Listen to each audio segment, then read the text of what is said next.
building up inside of me.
Wear your passion.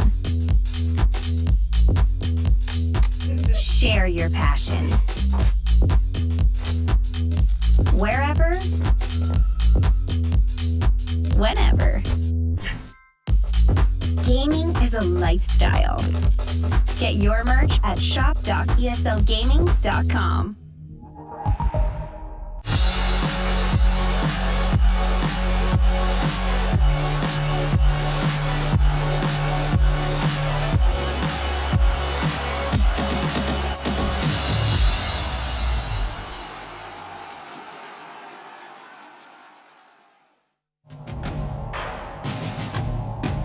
We're just good teammates. We're trying to be like friendly and no tilt, no negative.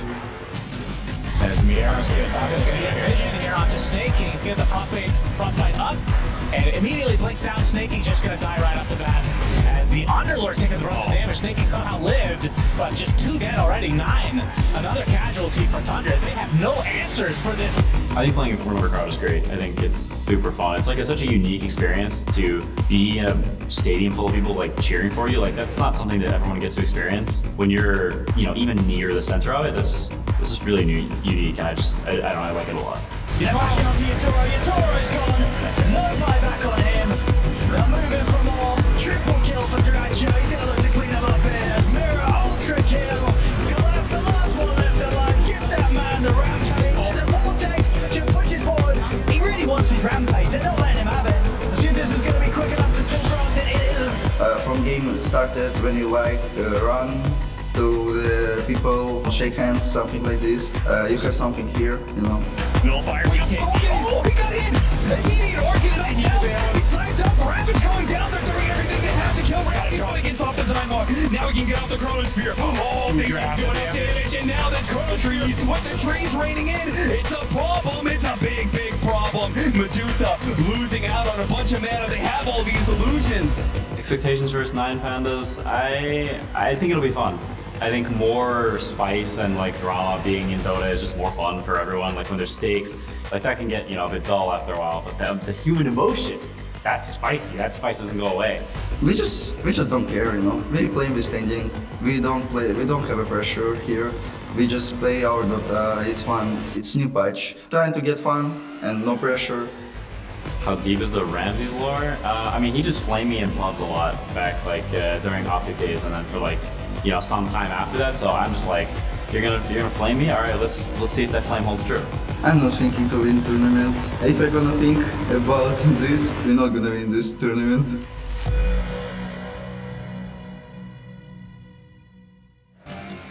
Ladies and gentlemen, winner of this series goes straight to the grand finals of ESL 1 Berlin! This is going to be one hype experience, my friends, and we have 2 of the best teams in the world fighting for this chance. But before we can get into it, I must introduce you to our first squad. Now, these guys have been winning everything. They have been taking championship after championship. They have been staying in that upper bracket. They have taken their ground, and they have defended it with no hope of anyone taking it away from them. Ladies and gentlemen, may I please introduce to you, coming out first, it's your boys, the Gaimin Gladiators!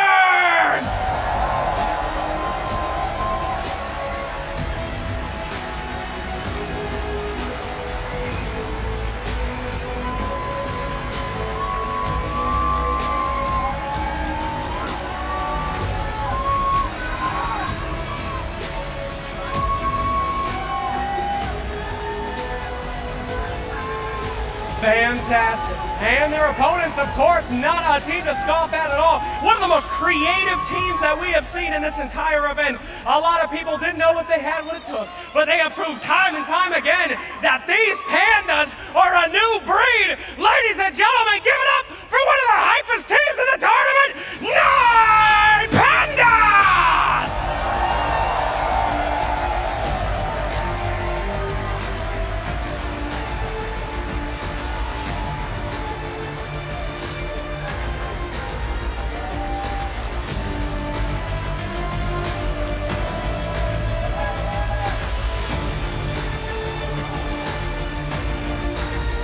Our match is about to begin, and we were about to see the greatest Dota you have ever seen in your lives. But before we get there, we need to have our final words between these two incredible squads. Please, if you could, come over here. One final sentence before everything is on the line. What do we have? One final sentence? What? One word. You can say whatever you want to this man. This is a competition. Get in his head. GG. GG! Creative. Ramses, any words for these guys? I know you've been looking forward to this for a long time on the main stage. I want to interview with another guy, you know. You want an interview with another guy? He's walking to his computer. He doesn't want it. He doesn't want it, my friend. Well, I'll tell you what. How about we let actions speak louder than words, and we get you in that game, and you can say everything you want to say to him right in the game, my friend. Get in there, destroy, get in there, educate, and we're going to bring you right to the action. Gaimin Gladiators and 9Pandas, they are indeed ready for action, and they have got some ties to solve. This is actually the third time this year that these two teams will play each other, but all the previous times were in groups, and it was all 2-game series, and it was all 1-1s, including one time, of course, this major. They came from the same group. They were first and second seed, and they tied at the end of the group stages, and that was a good match, don't get me wrong, but this is when it really counts, Sheep. A big smile on your face is looking It's just what's happening. Dude, it's just hype. You got like this 1-1 that needs settled from the group stage. They talked about it a little bit. I think Pandas were of the opinion that in that series, it was an outdraft on both sides. Like GG outdrafted them game 1, left them with 0 chances. Second game, they won the draft and won the game. They think that they have a lot of different signature heroes, and they think the draft is going to be the most important part of this match. Draft will be very important. It has been, Gorg. I mean, this patch, what are your overall thoughts on it and how it applies to competitive Dota that we see here? I'm losing all my pups, so I don't know. But competitive Dota, I think people are more like relaxed. You know, you get this mindset that they came in with, as we saw in the video, that 9Pandas is a new patch. You can feel relaxed, no pressure, new ideas. So I think it's just bringing something fresh to the table for a lot of teams that were kind of like, you know, it's not about being bored about the patch, but it's more about like it becomes really stale after a while, and it's really letting some new teams loose, I feel like. New teams losing is always refreshing. And that's not the case for Gaimin Gladiators, though. No. No, they've been on top. How can a team adapt so fast to the patch, Peter? Do you feel like Gaimin Gladiators have something special that they are able to just, I don't know, cruise here almost? I don't know about cruise. I think they're finally going to meet, you know, some fierce opponents in these final days. They're going to have to prove that they are still the best team. Mm-hmm. I just want to take it back to Ramses for a second. Like sure, seeing him, like he is just. He gets it, man. He gets it. This is just about having fun, and this experience is a once, I mean, maybe not necessarily once in a lifetime for a champion like himself, but you don't get too many opportunities to play in front of a crowd like this, and I can tell that he's enjoying every moment, and I'm really happy for him, I mean, for both teams, but... I mean, Ramses, I mean, he was fearless. I will say that. Yeah, I love that expression he had. Like, he was really fearless. He was ready for some banter up stage there. But, you know, Quinn, he's all focused. I also can respect that. I think he was zoned in already, and he's going to show it in-game. We will see it in-game, and I know that a lot of people are curious, but the priority went the way of 9Pandas, and they chose first pick. After which Gaimin Gladiators, I mean, they chose Radiant. Come on, everybody chooses Radiant nowadays. It's the same every single time, so we should head into that draft momentarily. And it's going to be very interesting to see how the first stage of the draft goes, because we've seen a little bit of variations. We are right in the thick of it here as well. 9Pandas, they will remove the Keeper of the Light. Other heroes to keep in mind, obviously the Medusa, but also the Alchemist and the Beastmaster and the Storm Spirit. There's actually a lot of heroes. Don't forget about Doom. And Doom! Yeah, can't forget about Doom. You forget about one, and your game is over. This guy has gold cheats on. That is true. What are you going to do? I don't think Gaimin Glads has I think the only time they played against Doom was 9Pandas, and they lost that game. Yeah. So I feel like it's very unlikely that they're going to let it through. They've also had a ton of respect for the hero themselves. They've pretty much first picked every time it's been left for them, and I don't think they've lost a game with it either. One hero that both teams have been prioritizing a lot is actually TV. Not a hero I expect to see banned first, but I expect one of the teams to pick it up in the first phase here at least. I really enjoyed the Lich responses we saw, like especially yesterday in like Liquid series and series after, as responses to like TV on how to deal with him. We've seen like preemptive liches picked after him, so that seems like maybe an emerging response to deal with that hero.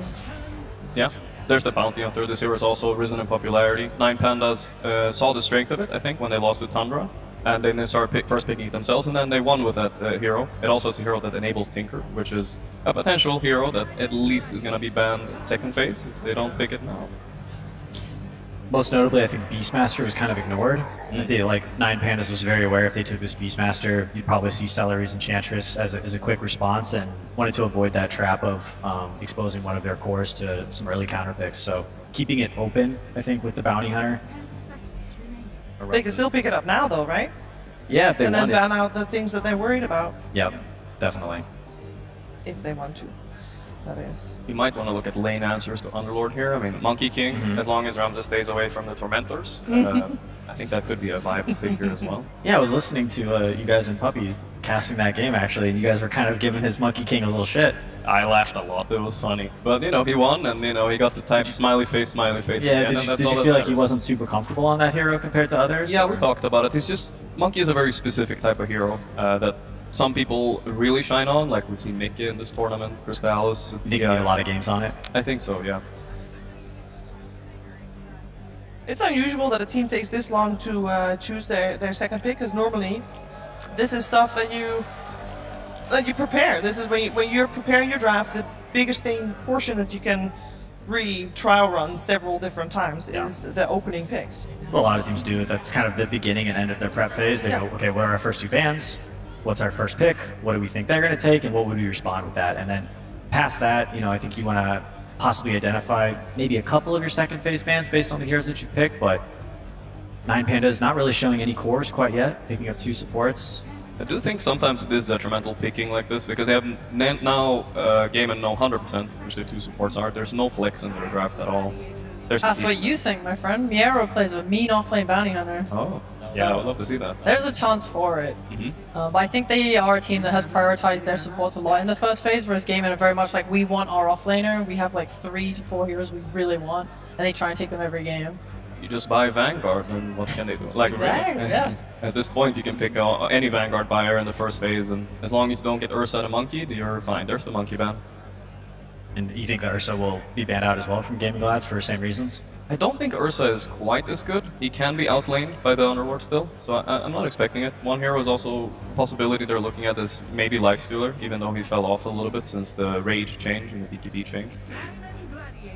Yeah, what else has Ramses played? His heroes pool has been a bit creative. We actually saw him play Carry Slardar. He's been favoring Void much more than other players. There's the Bloodseeker as well that's been picked up quite a lot. Lots of options still available for him, but Gaming Glad's probably going to ban out, obviously, 3 cores. Yeah. Yeah, they look to protect the Underlords, as you say. What is 9Pandas looking to protect? Because we knew kind of that the Terrorblade was going to be in high contention, so that's not big of a surprise, but that's the second illusion hero that they ban out. Does that tell us anything about which route they want to go? I think it's a little bit telling. One hero there's the Ursa ban. One hero that also does answer Underlord for some teams is Slark, and he doesn't do too well against illusion heroes like Naga. So I'm expecting if Gaimin don't ban it now, that 9Pandas will probably want to pick it up. That's a good call. Definitely a single target hero. Slark just really wants to keep attacking that one guy, and he's hitting illusions, he's not stealing stats, so. And Enchantress and Bounty Hunter are also very single target heroes. They don't deal well with illusions. They are kind of lacking a lot of things though with this bounty Enchantress. Like Sorry. Do you think Gaming Glads is going to ban Tinker? Or are we going to see this thing? I really kind of hope they have first pick, to be fair, on Pandas. So they're not going to be able to close out any of the rounds with this Tinker, which leaves it open to getting countered reasonably hard, I want to say. Do you think that do you think one pick is enough to deal with the Tinker, or do you feel like Gaming Glads will have enough tools to deal with it. Well, maybe since all the carries are getting banned out, it's like you can find more answers in like your other roles. Like, it's most important as well, itemization throughout the game. I think when we watched Tundra play against this Tinker, 9 wasn't buying a BKB, which was just egregiously bad. So the ability to pick like a Wind Ranger, but actually itemize well, can deal with it, or you can pick like your Storm Spirits potentially. I mean, once you get Exodia, Tinker, nothing deals with it. It's such a hard way around. Yeah. I mean, looking at these bans, though, especially the TB ban, it could also be a bait, but usually Tinker's strong against TB. Maybe they're not thinking about it. Maybe they think Gaimin could answer it. It used to be an answer that you could pick Zeus, but since they changed his shard, that answer isn't really as good anymore. And Batrider has kind of also fallen off lately. That also was a very big Tinker answer. Nobody's playing Spectre as like a dead hero, so Tinker honestly is something I would still look at for 9Pandas. It's great with the vision from the Bounty Hunter. Yeah. I like it. Yeah, I think the audience would like it. Yeah, everybody wants to see the Tinker. He also has other great games. I think we saw him playing Puck as well. He completely dominated on that hero. I mean, he's not a one-trick pony, that's for sure. This Kiyotaka guy, he had an amazing performance. Maybe he got some carpal tunnel after that game. He doesn't want to play it again, but taking a break. He's had a 3-day rest, you know. Saving the going Tinker for fresh. finals. Oh yeah. Love that. There's a Disruptor pick. A hero that was picked a lot last patch. With the changes to stuns, his kinetic field and his ulti are still very long-lasting, and now that BKB isn't as good, this hero is still amazing. I'm surprised wasn't picked up earlier even. I do like 9Pandas taking the bounty hunt though. I think he's been one of the most effective supports if it does go in that role. This tournament for me, just his ability to use these balls and go on these side lanes, it's like you can't buy enough sentries to cover everything. He'll just like hunt your carry through all of these little jungle camps, and you become so isolated because the map is so big now that it makes these pickoffs so much easier. Like, I've been loving what Bounty's been giving to these teams. Go ahead. No, I'm gonna say this is the hardest part of the draft for 9Pandas. So they actually locked their bounty as a +3 with the Scarlet pick, I think. Or Enchantress. Or Enchantress. It's possible. Yeah, it is. I think it can work. This hero can be a frontliner. It can buy those teamfight items. I don't know if you go Vanguard exactly on this hero, but yeah. I'm sure it can be done. It can be. One thing I did want to call out was that Rubik and Disruptor are more so laning supports. They don't really like to roam. I don't expect them to be taking portals and moving around the map too much, and I think that gives a lot of opportunity to 9Pandas to be the aggressors and to be making these moves. You know, Bounty Hunter sneaking up on that Rubik who's playing in the off lane, he's very susceptible to going down, I think. They're gonna have to show a mid or safe lane here. They're gonna go for Bloodseeker. That's like a solid laner overall. Will do fine against Unlord most likely. Like some kind of lockdown, but not really. Like, these guys don't have many stuns. Obviously you can stun out of Invis with Bounty Hunter, but I wouldn't say it's like a reliable, like, long range stun, for example. Like, their teamfight control is lacking. True. It's also covering for Pango, potential pick for Gaimin Gladiators here. Very Quinny hero. A lot of teams will go for this double wave push offlane to deal with any potential counter pick. So even like an Underlord Rubik could lane up against an Ursa or a Monkey King, for example, if they just keep shoving the wave in. I think Bloodseeker is, because he kind of has that built-in heal, he's one of the best heroes to farm underneath his tower and not take constant harass and damage. Yeah. So in this setup, I think it can work, but yeah, I'm a little concerned that they don't have any hard lockdown for. Now we see this Ember Spirit come out for Quinn, who's. It looks like he's going to have free reign in this game. Yeah. Yeah. He's definitely abusing the no lockdown thing with this Ember as well. He does not see the mid matchup though, so it's kind of interesting that he would pick this here. What do you think are the two bans that Gaming Glads has to get out of the pool? Well, it used to be OD. He's kind of out of there right now. Ember honestly does fine almost against anything. Except right Huskar. Yeah. We haven't seen much of him lately either, Yeah. though, right? So I'm not. Maybe they would ban it. Maybe they just go for we ban Huskar, so we're gonna destroy. We ban Tinker, so we don't have to play against your comfort. I think that was a smart plan. Yes. So you think they need a stun, or can they just double down on something to destroy this guy in lane?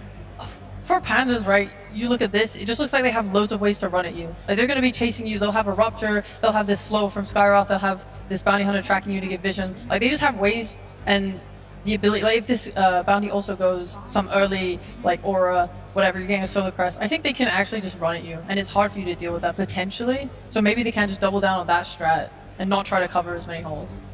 Looking at the draft right now, I feel like they have to be playing some 9Pandas. Or, the auras are going to come out. I don't see a great aura buyer in 9Pandas compared to the Underlord.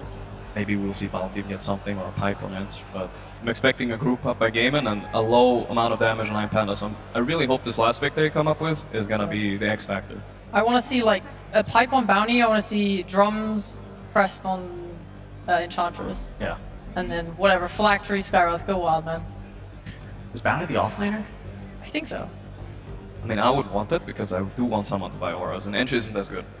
So I would assume he might be actually. I mean, they don't see the safe lane matchup yet. They banned PL, obviously, which would be a good hero against Bounty. Bounty is a strong offlaner, but only in specific matchups. There are a few of them that he could suffer in, like for instance PL. Earlier this tournament, I believe we had a 9 Skywrath mage. Mage mid. Yeah. Is that an option, or because it didn't win, it wasn't great, but I just wanted to make sure that we cover all our bases here. This reminds me of back in the day when we was rank 1.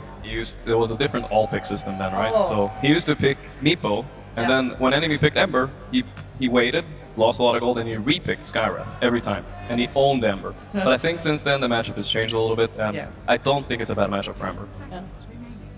I was just thinking, they banned the DP. I forgot that Gaimin really like to flex the Ember to safe lane too. Since they have second pick, it just means if you do pick a hard counter on mid, they can just move it. So that's a Kiyotaka hero right there. That's the stun they need. Damage. This kind of scales into late game as well. Decent matchup in the Ember.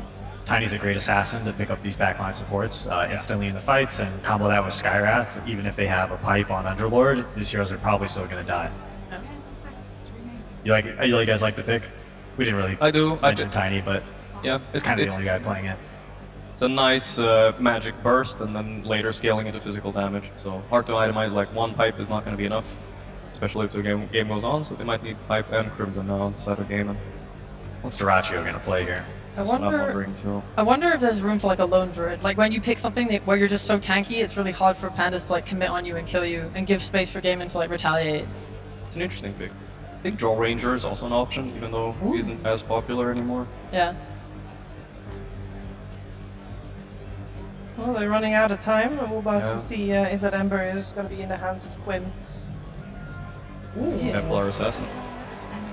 So I played this matchup the other day, actually. Bloodseeker against Templar. So Templar, even with their 25 down and 13 refraction charges, if Bloodseeker has Aghanim, even through BKB, they just disappear now. This is why we haven't seen Templar much at all lately, because even though you're BKB refraction, you can lose your charges to everything. So she's not that popular right now, but if you dominate the lane, this will open up Roshan for Gaimin, push with the Desolator, Underlord. It makes a lot of sense in their lineup at least. It might not come to later. And how is she going to do in the lane? Sorry. Oh. I think she's going to do well. BPD, what do you think? Which hero? Tia against Bounty. I think TA versus Melees will do very well. I kind of like that Bounty Hunter being that hero. We talked about like roaming on the different lanes and setting stuff up, so he's going to be a bit more stationary this game. Yeah. A lot of pressure on Antares and Roger to, I think, control runes to make sure that Quinn doesn't get out of control on mid, and also, try and gank this Disruptor and Rubik and shut them down in the early game. Yeah. I feel pretty bad about, again, 9Pandas don't really have great teamfight control. Like, they want to run at you and just find you first, but I think Gaimin with this TA pick, what I like a lot is that now they can play hard around traps. Like, their control of Roche will be much better. They'll be able to scout heroes coming. They have ways to now enable, like, Glimpse and Quinn to jump and find the heroes he wants to. So I think this TA, really nice. And the last pick from 9Pandas, the Tiny, does that fit in the run at you lineup that 9Pandas seem to want to play? Yeah. I see nods all around the board. Tiny fits. I think eyes on Bounty Hunter, see what he can get done versus TA in lane. Is he going to have a hard time, or is he going to get something going? And we're going to get the answer to that question very, very soon, because we are heading over to our commentary duo. Ladies and gentlemen, please make some noise for Odie Pixel and No Tail. Thank you very much, Shiva. Yes, Gaming Gladiators versus 9Pandas here in the upper bracket final. No Tail, this should be a super fun matchup to get to winners. Both of these teams have been looking insane recently. Gaming Gladiators, of course, they've had this incredible streak of like winning tournament after tournament. And 9Pandas, they're looking like a team that might be able to stop them. I think so. I think 9Pandas actually have a really good setup for how they're going to approach this laning phase in this early game, which has been Gaming Gladiators' strength. There's a few things to talk about the game, but first, I think it's really hype because we got Ramses versus Quinn. I think everybody is waiting to see what's going to happen, who's going to tip first, is it going to happen before the creeps even meet? But lots of interesting stuff to take into consideration. I think the way 9Pandas approached this game was very lane heavy. You have the Bloodseeker, the Bounty, the Skywrath, the Enches. These are heroes that are a lot about the lanes, it's a lot about the early game, and I don't like this last pick TA as much, but I also think it was really good because they needed to find something range. Yeah. But the range heroes that we've been seeing from carry role, other than Medusa, I think it's been one Drow game, something like that. Yeah, it's been very limited to the range. A lot of the times, really, it feels like in this meta, you want to have this kind of carry that can just go in. And I guess TA sort of has that to some element with the refraction, but there's certainly ways for 9Pandas to get through that refraction. Tiny has a really good skill set to killing TA. The same thing with Skyride if you have the ulti. But without those two tools, you actually run into trouble. You want a Bloodseeker who hits really fast and really hard, but that won't happen until later. But yeah, I was thinking before if they would swap the Bounty and the Bloodseeker, so they'd have the Bloodseeker facing the TA, staying on that lane, but more so to enable this Bounty Hunter to go against the Underlord, because I think that matchup could be heavily Bounty Hunter favored, get him off to a good start. This early Vanguard Bounty Hunter can also mess really hard with the mid lane, with all the lanes, more or less, wherever he chooses to go. They're going to need a lot of heroes to respond, and the way it works with the Janata is you can't just accept him standing somewhere getting Janatas off, so excited to see. I think it's the first core Bounty Hunter we see in the tournament, I want to say. It was not super, but we were seeing indeed a lot of it in the support position. I mean, some teams, definitely not afraid to show it. We talked a bit about it on the panel, but I think it's the first Bounty Hunter core that we actually see. Yeah. I mean, did you like it sort of been upped in priority this game? You sort of see the strengths for this hero when it is given the 3? I think so, especially after seeing Matthew, how he destroyed OG with it. I even had the idea in mind before that this Bounty Hunter and tri-laning and with the teleports is probably underutilized. I wouldn't be surprised if it jumps up in priority for the rest of the tournament. We'll see how well Miro is going to be able to lane it down here with the backup of Antares against Diracho and Celery. Should be pretty fine. I guess one of the strengths of being the offlane bounty against the TA is you've got that good base station, that good amount of armor, right? Turning up with 8 armor, it's going to be kind of tough for Diracho to bully you out of the lane. Yeah, Roger also playing the Ench. I think it was kind of a deny pick as well. I want to say they picked it at a time where likely Gaimin Gladiators could have picked it after, or the next phase. But we've seen Roger play before. He's very impressive on the Ench, so it's cute to see when you have teams that contest the same heroes. And you kind of see what else can Celery do. I don't know if it's his first Rubik game, but most of the time I think Tofu plays it for them. Hero's getting a little bit lower on this spawner matchup. Hero and Antares trading as best as they can with Diracho and Celery. And rolling. It's going to eventually obviously benefit Ramses up top and should have a decent time here getting the CS with the backup of Roger against Ace's Underlord and Tofu's Disruptor. And then this mid matchup, what do you sort of expect to see from both of these players this game? Because we've had a lot of games where both Quinn and Kiyotaka, these two, they've been popping off from the mid lane.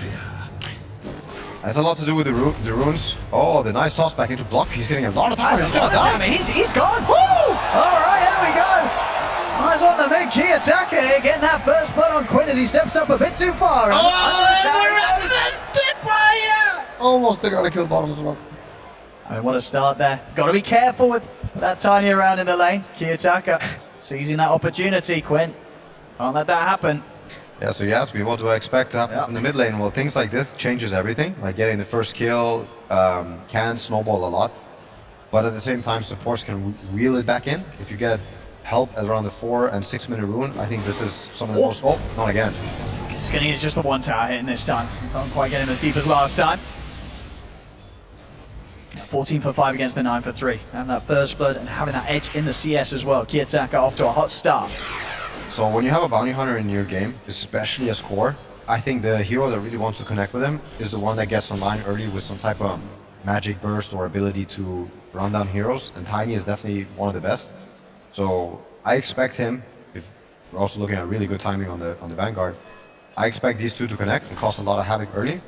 But likewise, if Ember manages to get some good runes, I think he's going to look at this Bloodseeker lane and potentially rotate here, securing a tower with the Underlord Vanguard.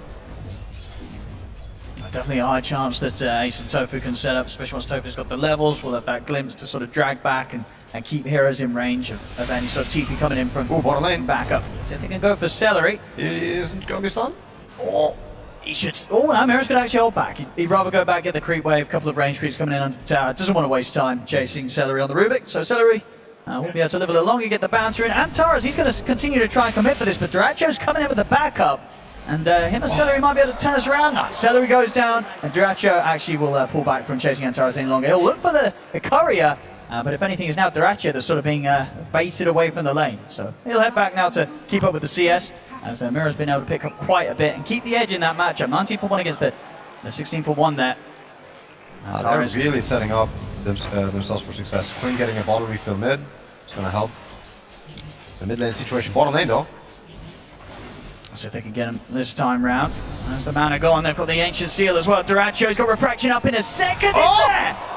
Back up just in time. We'll give him a bit of a chance as he gets underneath the tower, and it's not going to be enough to save him. Oh my god. Antares, the final bit of damage comes in, and they will still manage to bring Duracho down. Up on top, Ace trying for Roger.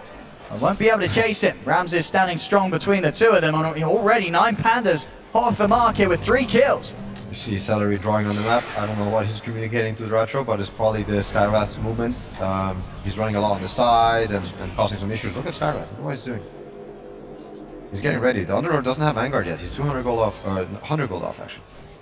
Let's see if they can strike. It's going to be still pretty difficult here with the Ring of Valve, still a Tango to pop. Yeah, but unlikely at the to have same the time, damage. Ench has a really strong creep here. Because they have a 1 slow, and with the right click damage, I think it might be enough. Okay, let's see if they can try. I mean, Ace is stepping up. He's stepping up a bit for the range creep. They've got the setup, and indeed with the blood right down, and you're absolutely right with this creep and the aura it provides. 9Pandas just slides through Ace. They were going to try and chase for Tofu as well. Get the glimpse back onto Ramses, but Roger and Antares continue to push forward under the tower. They get the 2 of them. 9Pandas just completely owning the laning stage so far across the map. I don't know if production is able to get it, but I think the Janata gold steal is also having a massive impact. Mid. Quinn. Playing on the edge there. One more hit with a important load. Was playing it cool. Did still have a fairy fire to pop if he felt that he was under threat. Cool, calm and collected. Yeah.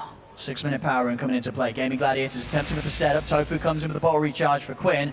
The attacker's got the backup of Antares and Roger though. Oh, the silence. They'll start chasing towards the top. The power rune ends up spawning bottom. A DD rune waiting there for Quinn, as Quinn will be able to head down and grab it. As the 2 supports coming in from both sides, ends up in Gaimin Gladiators' favor. Quinn, he's got a DD rune to play with. That's a really big rune, but I still think with what's going on mid lane, there's some beautiful silence by the way, but what's going on mid lane is causing this bounty hunter to have a free 1v1 versus the TA, and every time he gets to the creep wave, he's losing 1 creep, just from the 2 Janatas, even more. Oh.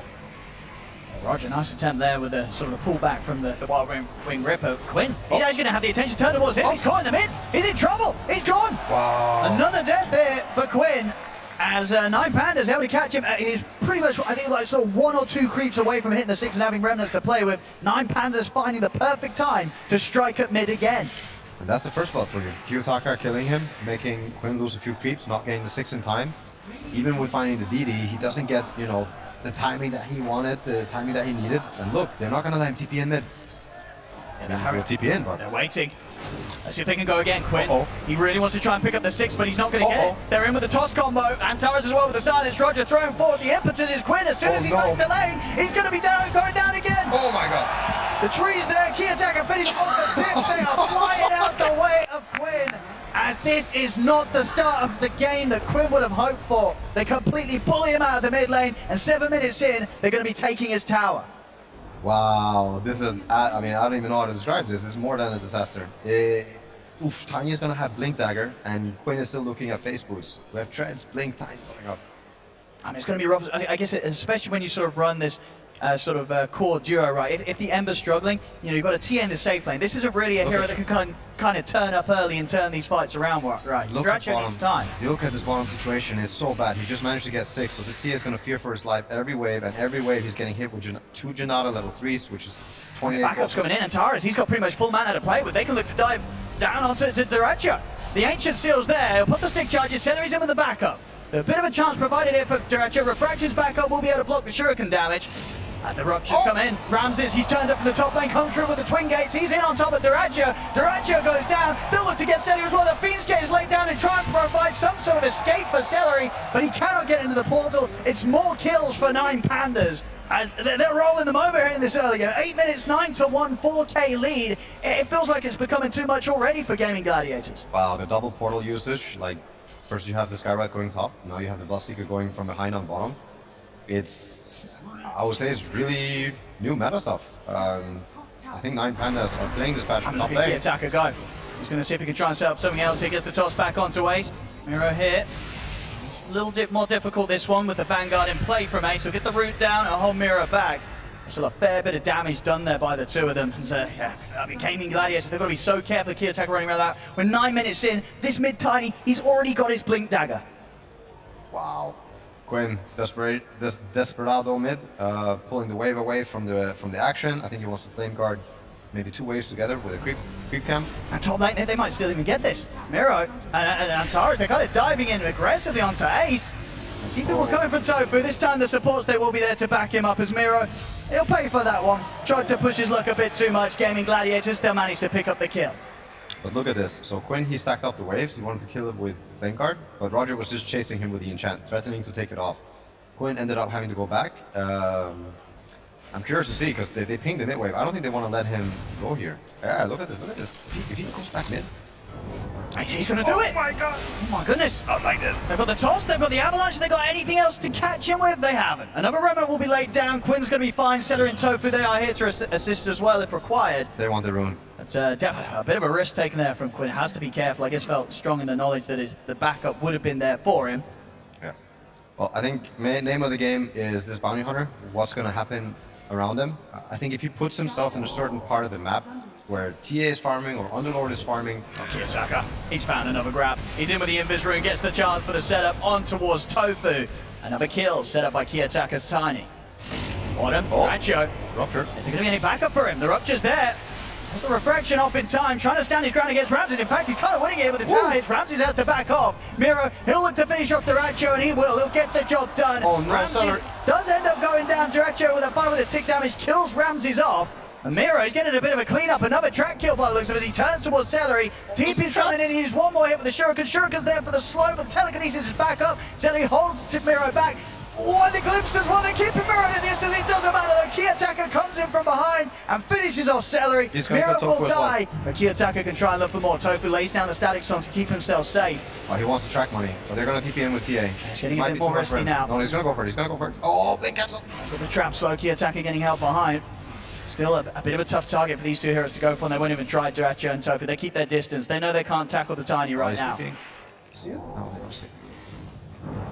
Wow. Well, every time this bounty hunter goes on the core, or goes to where a core is, this is when Gaimin Gladiators feel like they have to react, because if you don't, this core has nowhere to go.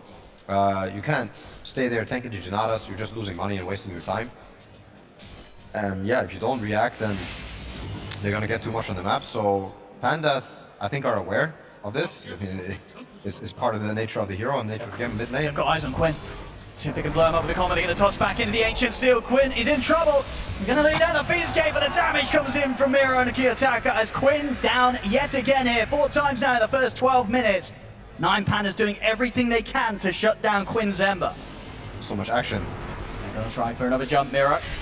He's in on top of Tofu. So if anything that Aces and Celery could do to kind of hold back the bounty this time around, Tofu getting incredibly low. One more Shuriken bounce. It'll do it. Another track kill for Miro. Wow. Miro's owning.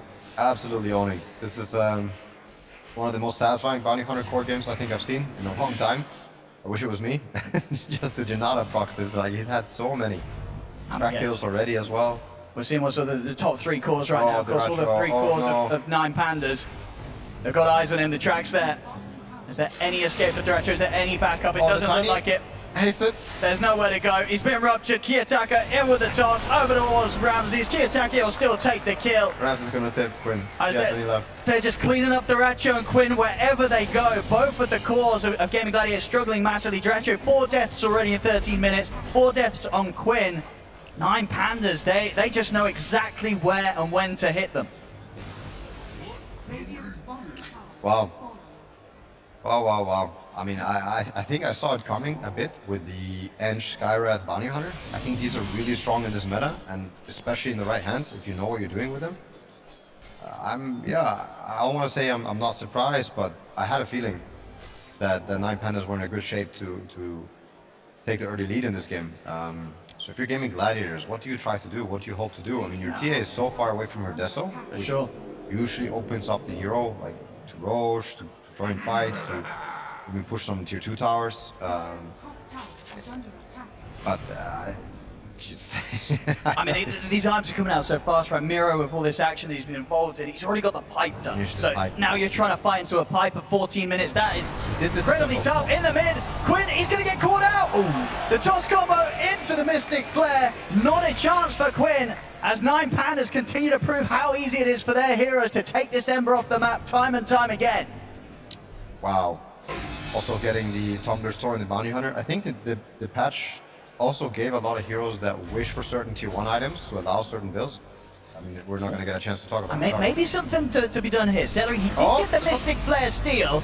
He'll throw it down to Key Attacker. It's barely going to tickle him. 9Pandas able to step out as Gaimin Gladiators lose Tofu. Quinn, he'll get in aggressively. Has to jump back away from Key Attacker with the Remnants. Does not want to mess around close to the Tiny. Taurus keeping hidden in the trees for now. Roger, he's there. Key Attacker's back in with a jump. Now look to burst through the Rubik. Celery, one more hit and he's going to be gone. He gets the stick charges off. Will live a little longer, but the Shuriken bounces come through from Miro. He goes down. Ace will manage to find at least Antares in return. They're trying for Key Attacker. They'll get him.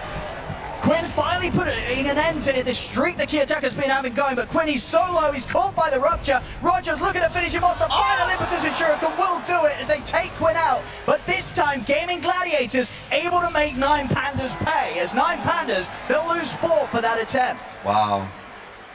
Is that what you call getting caught with your hand in the cookie jar? Because I mean, they were deep, but very well played by Gaimin Gladiators responding. That was oh, well done. I mean, we see sort of this time just the fact that they turn up with the numbers. Aces there, ready to stand strong, and 9Pandas, whilst they do run around and look for the squishier kills, and of course this very end moment, still get Quinn, as he's taking too much damage in return. Gaimin Gladiators, when they bring the numbers and can find sort of these 5v5 situations, they can punch back hard. And it's giving sort of space for Duracho to catch up, and you see Ace, kind of as we sort of see him in so many of these Gaimin Gladiators games, even when the going gets rough for the rest of the team, his farm, it's always steady, it's always solid. You know, you can always rely on Ace to find the gold in this early game. It's been a bit awkward for him sitting top lane and seeing his team kind of lose the other 2 lanes really hard. He's been trying to, provide portals and try and join the fights, but what we saw was him getting 2 successful Firestorms together with the Disruptor and Ember spells, and they have to repeat this success. The Firestorm is a great tool to even cut through pipe, but to kill these tiny heroes, to kill this Enchantress, to make Bloodseeker BKB, so they have to find a way to involve Ace in like all these engagements, I feel like, because if they don't, yeah, it's going to be this slow poking, prodding where Gladiators, they won't have a single chance to take a fight. Miro looking for Lotus Orb, I want to say. He had it queued up before. I think it's going to help a lot on like the route and for people to kind of disengage, but at the same time, it won't help you on kinetic field. Ace farming jungle, but now getting a Jinada. The rest of 9Pandas are going to try and run towards Ace. It's close towards the tier 2. They're going to try and set up for this one. Oh my god. Then they go with the Rupture, put the mech, they get the toss back with the Rupture combo. Huge amounts of damage done to Ace. Beautifully executed, very nice. Yeah, pure damage, baby. Cuts through your Vanguard, Bulk, mech, all these tanky items, all these auras. If you manage to get this, I think even later in the game, yeah, this Underlord, he won't feel safe. It's proven to be a good answer for him. I mean, Ramses, 2-1-6, only died the once this game, and just these arms flying out. Yeah, the BKB Maelstrom, he's going to be well on the way to upgrading that to the Mjolnir.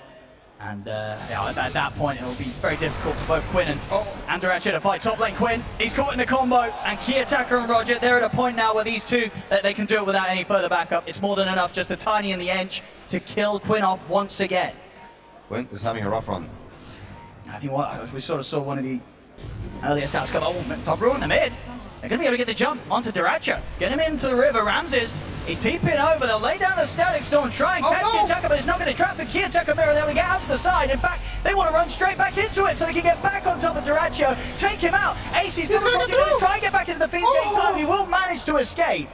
Only barely though. Oh, dear Lord. And just another situation where it seems like every single fight, Gaimin Gladiators, they're either losing their mid or they're losing their carry. So many casualties on these two cores. Beautiful. Shout out to Roger. I think this is amazing. This is so smart. I don't think I've seen any Enchantresses buy this Orchid in a very long time.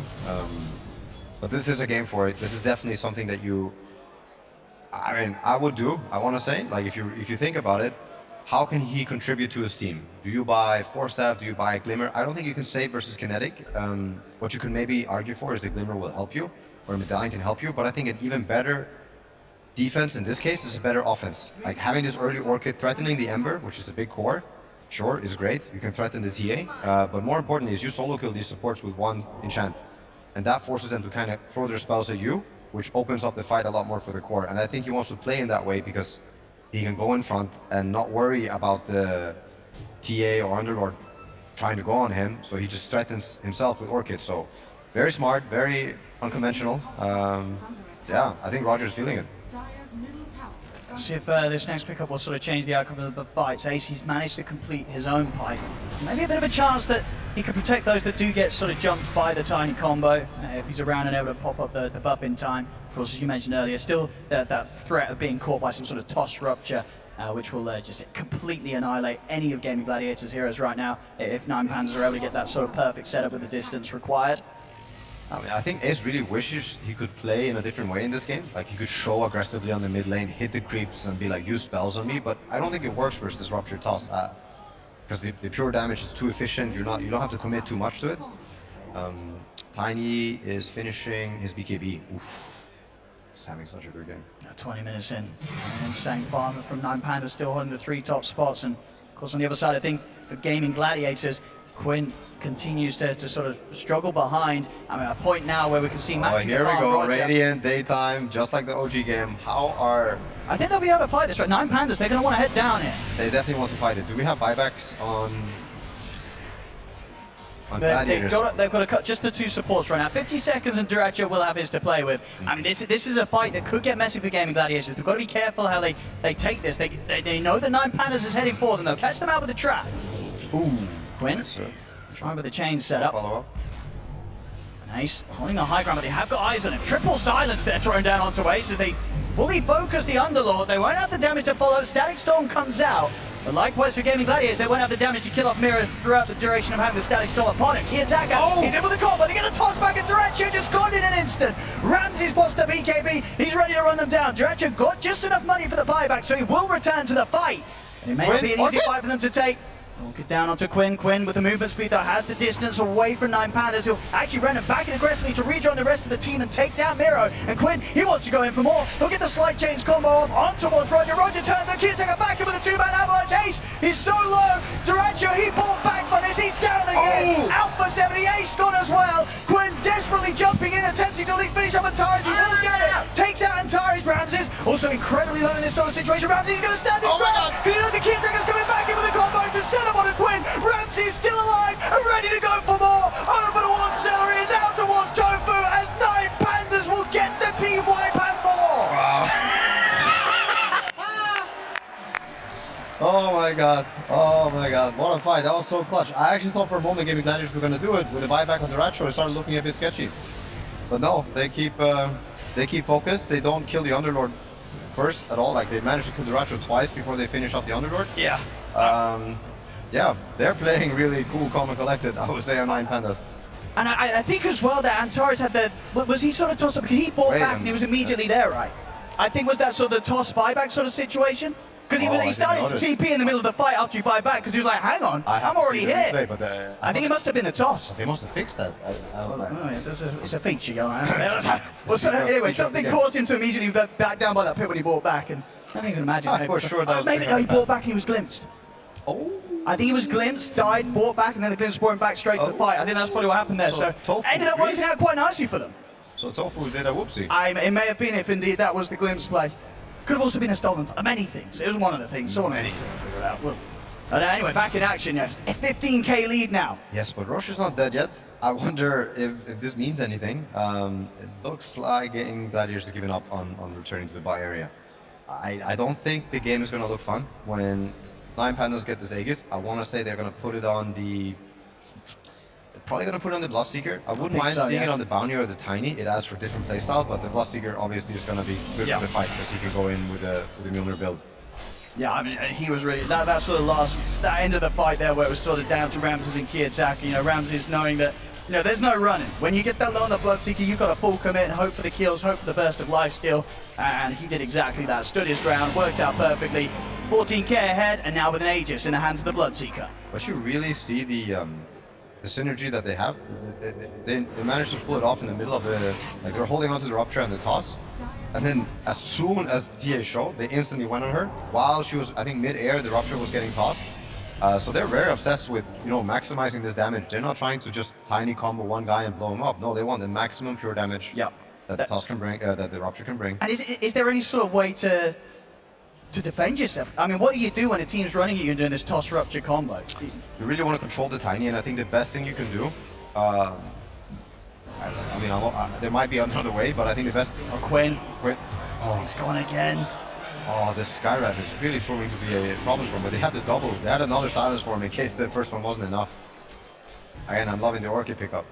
But yeah, the counterplay, I think is you kill the tiny after he jumps in. Sure. Much harder now that he has BKB. You don't really have the items for it. But yeah. Yeah. I mean, I guess the other thing as well is you could try and anticipate for, you know, getting some sort of static storm down, but it's so hard with how instant the blink toss. Plus, it's not reliable if Tiny chooses to BKB. You know, the toss as well, which you might as well. Like if the Rupture happens on a really important kill, you can definitely expend your BKB and be happy with it. Bottom lane. I don't turn into anything. He's terrified. He's like, get me out of here. I don't want to mess around. He doesn't want to lose any more money towards Miro. I'm curious how much money he got from Janata this game. I want to say it's been quite a bit. I mean, yeah, it has to be. 500 something when he's playing more. this off-lane bounty. I mean, 800. I guess a good way to get some sort of idea. I mean, it's on 10k net worth with 61 CS in comparison to like 10k net worth on Ace with 160. Obviously, there's a lot of other kind of factors. Do the math. Come in with like the kills and the track kills, but yeah, definitely the Janata alone getting him a hefty bit of a bonus this game. And we'll see how 9Pandas progress now. 14k lead. They're immediately looking for action. I mean, they know that Duracho's on his own. No blink yet. He's gonna try to scout. They're gonna tree toss. He doesn't see him. Valentine is. They've laid down the sentry. They know where he is. They know he's in there. As Antares was prepared, make sure that they have the victory. They even wait to get their track in from Amiro. Get that bonus, and now the next round of items are coming out. Shadowblade's going to be on its way for key attacker, so it'll be even more difficult for Gaimin Gladiators to ever be prepared of this tiny setting up for the blink toss setup. It's looking hard for Gladiators. It's looking really, really hard. I wonder what's going through 9Pandas' head right now. Other than, of course, you know, they have Aegis, they want to pressure, they don't want them to farm. But are they thinking about the next round of items? Are they thinking about the second Roshan? Are they thinking about how we can hit the high ground? Yeah, I'm not sure myself, but those are the questions I would be asking. I mean, sort of how good would you consider Gaimin Gladiators high ground? And is it very easy for 9Pandas to just sort of push up to the base and kind of charge in? Well, the toss play poses a big problem, because if you're going to have a hero show himself within toss range, he could fall to the combo, but it's much easier for them to defend high ground. You can't really do the Rupture play on the Ember, and Underlord can place Firestorm and just start backing off, and I don't think that toss is going to work. I don't think 9Pandas is looking to break high ground with this Aegis. I think they're just trying to get really far ahead and set themselves up for the next Roshan. Meanwhile, Gaimin Gladiators have found a place on the map that they wanna stay and they don't wanna get pushed out of. We're seeing both of the cores as well. Your Quinn and Duracho, they managed to get their next time done, so they will have these BKBs ready for the next team fight. Let's see Bounty Hunter. Hero's gonna die here, I think. With the setup, who's able to get the Lotus off in time, so Celery not quite able to get the pullback with the telekinesis. Just kidding. Get the Glimpse though. Glimpse back to the range of Duracho. Miro's pretty tanky, and he's pretty speedy as well. And in fact, yeah, they're not going to be able to continue to chase him because on the back lines, Key Attacker, well, I said Key Attacker's coming, he's playing it cool because he's still got the BKB, but full pretty low, but he's able to get the BKB and Shadowblade off, and he's just buying time for the rest of 9Pandas to head down here. Gaimin Gladiators, they've got to think twice about if they want to take this fight now. Tofu's ended up glimpsing himself as he targets the Lotus Orb. They're pushing to take down Miro. I mean, Quinn's strong with the BKB and the Flame Guard. He's on top of Antares. They'll take out both Antares and Miro. Jump forward with the rim number, grabs his Mignone buffs himself, turns towards Duracho. Duracho having to hold his ground due to the Rupture. With his buybacks coming into play, it's now Ramses that has to back off. Quinn is telling Ramses, look me in the eye right now. Let's see if they can bring him back. If they got any further catch for Ramses. Ramses still has the Aegis for 9 Good, seconds. coming as BKB well. still available as well. Slight change from Quinn. Catches on towards Roger. Another kill to be found here by Gaimin Gladiators off the back of the 2 supports. Buying back. They can push on themselves now, try for a tier 1. As Gaimin Gladiators, they take a pretty decent punch back the way towards 9Pandas. Oh, very good. That was hard to that was hard to predict that fight was going to turn out that well for them. But the double BKB timing. Oh, did check out those 2 wisdom runes here. Oh, Dratcho having a bit of a nice surprise there. Gets himself pretty much an easy level and a half or something. And also the Tormentor's available. They've got 3 heroes here. See if they want to set up. Dratcho's going to try and get the meld stacks so he can take it out super quickly with the help of the safety of the refraction. He can instantly able to take it out. He'll go for the TP away. Miro not going to be able to close it to get the hit as the telekinesis is there. Celery doing what he can to hold back the 2 of them and make sure the stun doesn't come into play onto Dratcho. He'll die for it almost certainly as Ramses chase him out and Celery dies to the rupture. But a great save there as, yeah, what a beautiful moment for Dratcho. Easy XP and easy escape. Wow. I mean, he had 2 hits on the Bloodseeker with a basher. I want to say that was cutting a little bit close. But that's all sometimes. Very, very good comeback. I think it was very hard to pull something off like this, but they're not out of the woods yet. Far from it. I think the double BKB gives you a bit of hope. Like when you saw how that fight just turned out, Ramses wasn't there from the very beginning, which was the biggest problem for 9Pandas. They're trying to keep them there, but ended up burning themselves, getting too close to the fire, and getting caught. Disruptor is obviously one of the best heroes at making sure you don't just get to run in and out for free. Absolutely, signs of life from Gaimin Gladiators. The question is going to be if they can replicate that in a situation where they won't be fighting around that sort of outpost, where they can bring the backup in, and in a case where they did use both buybacks on both of their supports. They definitely had to use that extra firepower to take those kills and force 9Pandas to back off. See if they can do it again without that. Next item's coming out for 9Pandas, the full Silver Edge done on Kiyotaka. And Ramses, he's going to be well on the way towards picking up that Skadi next, which of course is going to feel excellent against the Templar Assassin character. Yeah. The Skadi's a huge timing this game. Also the basher already that he has is massive. It makes the Ember double guess himself whenever he's about to take a Bloodseeker hit, but also allows the Bloodseeker to go one-on-one with the TA, and it will usually mean Bloodseeker wins. Just the nature of high attack speed basher carry versus non-basher carry. Last game was 300th pro match that Tofu, Celery, Ace, and Dratcho have played together. 62% win rate. Not about win rate at all, and definitely I imagine over the sort of past months being pumped up to an even higher percent if you just look at that smaller period. Gaimin Gladiators have been on a pretty impressive streak of win after win in terms of series, but yeah, this game 1 for 9Pandas, a fantastic showing and maybe how it is possible to bring these lads down. Gaimin Gladiators still with a fighting chance, but 9Pandas, they've turned up on fire today. Ramses 22k net worth, and almost certainly will have that Skadi done before the next fight kicks off. So something else that Gaimin Gladiators are going to have to be super concerned about. These cores from 9Pandas, they are huge. They're huge, but the moment to decide the game, I think, will come with the Roshan. Regardless of how huge anyone is. You have the double smoke happening. It's all about the bottom area. It's all about the vision, the portal, the outpost, and getting control. Nero? Oh, Celery, no. He's going to get caught alone. The rest of the team's going to try and wrap him for the side. Ace sets over the route, but it's only onto Antares. They've lost Celery. They get the glimpse back. Oh, Kiyotaka. They are ready for the back. Kiyotaka's in, and he's on top of Tofu. Pops the BKB. Tofu's going to get forced down the side. Ace pops the Greaves. He keeps Tofu alive. Down on the low ground, Quinn trying to focus towards Roger. Roger pops the heal on the BKB. He's able to walk away. Ramses caught in the route. BKB's still on the radio, popping up, but he's so low. He pops it so late. Ramses, he doesn't stand a fighting chance this time around as he's out of the fight. The rest of 9Pandas, they've got to run. They're doing it. Oh my god. Oh, it was really well played. I thought that was going to be an absolute disaster. I mean, Ramsey, he just got killed so quickly. I think quicker than sort of he expected. And ended up BKBing at the very last moments of that engagement. Kiyotaka. And Kiyotaka, he's able to Hoga Seal turn him out to the side, but the glimpse is there. He'll go down. Wow, a huge kills there for Gaimin Gladiators. Massive, massive comeback. DD Rune as well there. Quinn will grab that, have that ready for the next fight, or the Roche, whatever they wish. That's a pretty hard hit back the way of 9Pandas. They'll feel that one. Wow, what's the level situation like? So, yeah, you can kind of see before this fight. I think we were talking about a lot less levels on the cores, but I think every core got a couple levels from that on Radiant side. Roger, not gonna get found. He's out of there. I mean, that fight setting up for the next pickups. Duracho's got the full Daedalus. This Roshan should easily be theirs with no Kiyotaka and Ramses in the equation. I want to say Radiant might have a higher win percentage just because of all this stuff. It seems to always be bottom side of the map. Radiant, you know, getting some vision fight or getting some weird angles.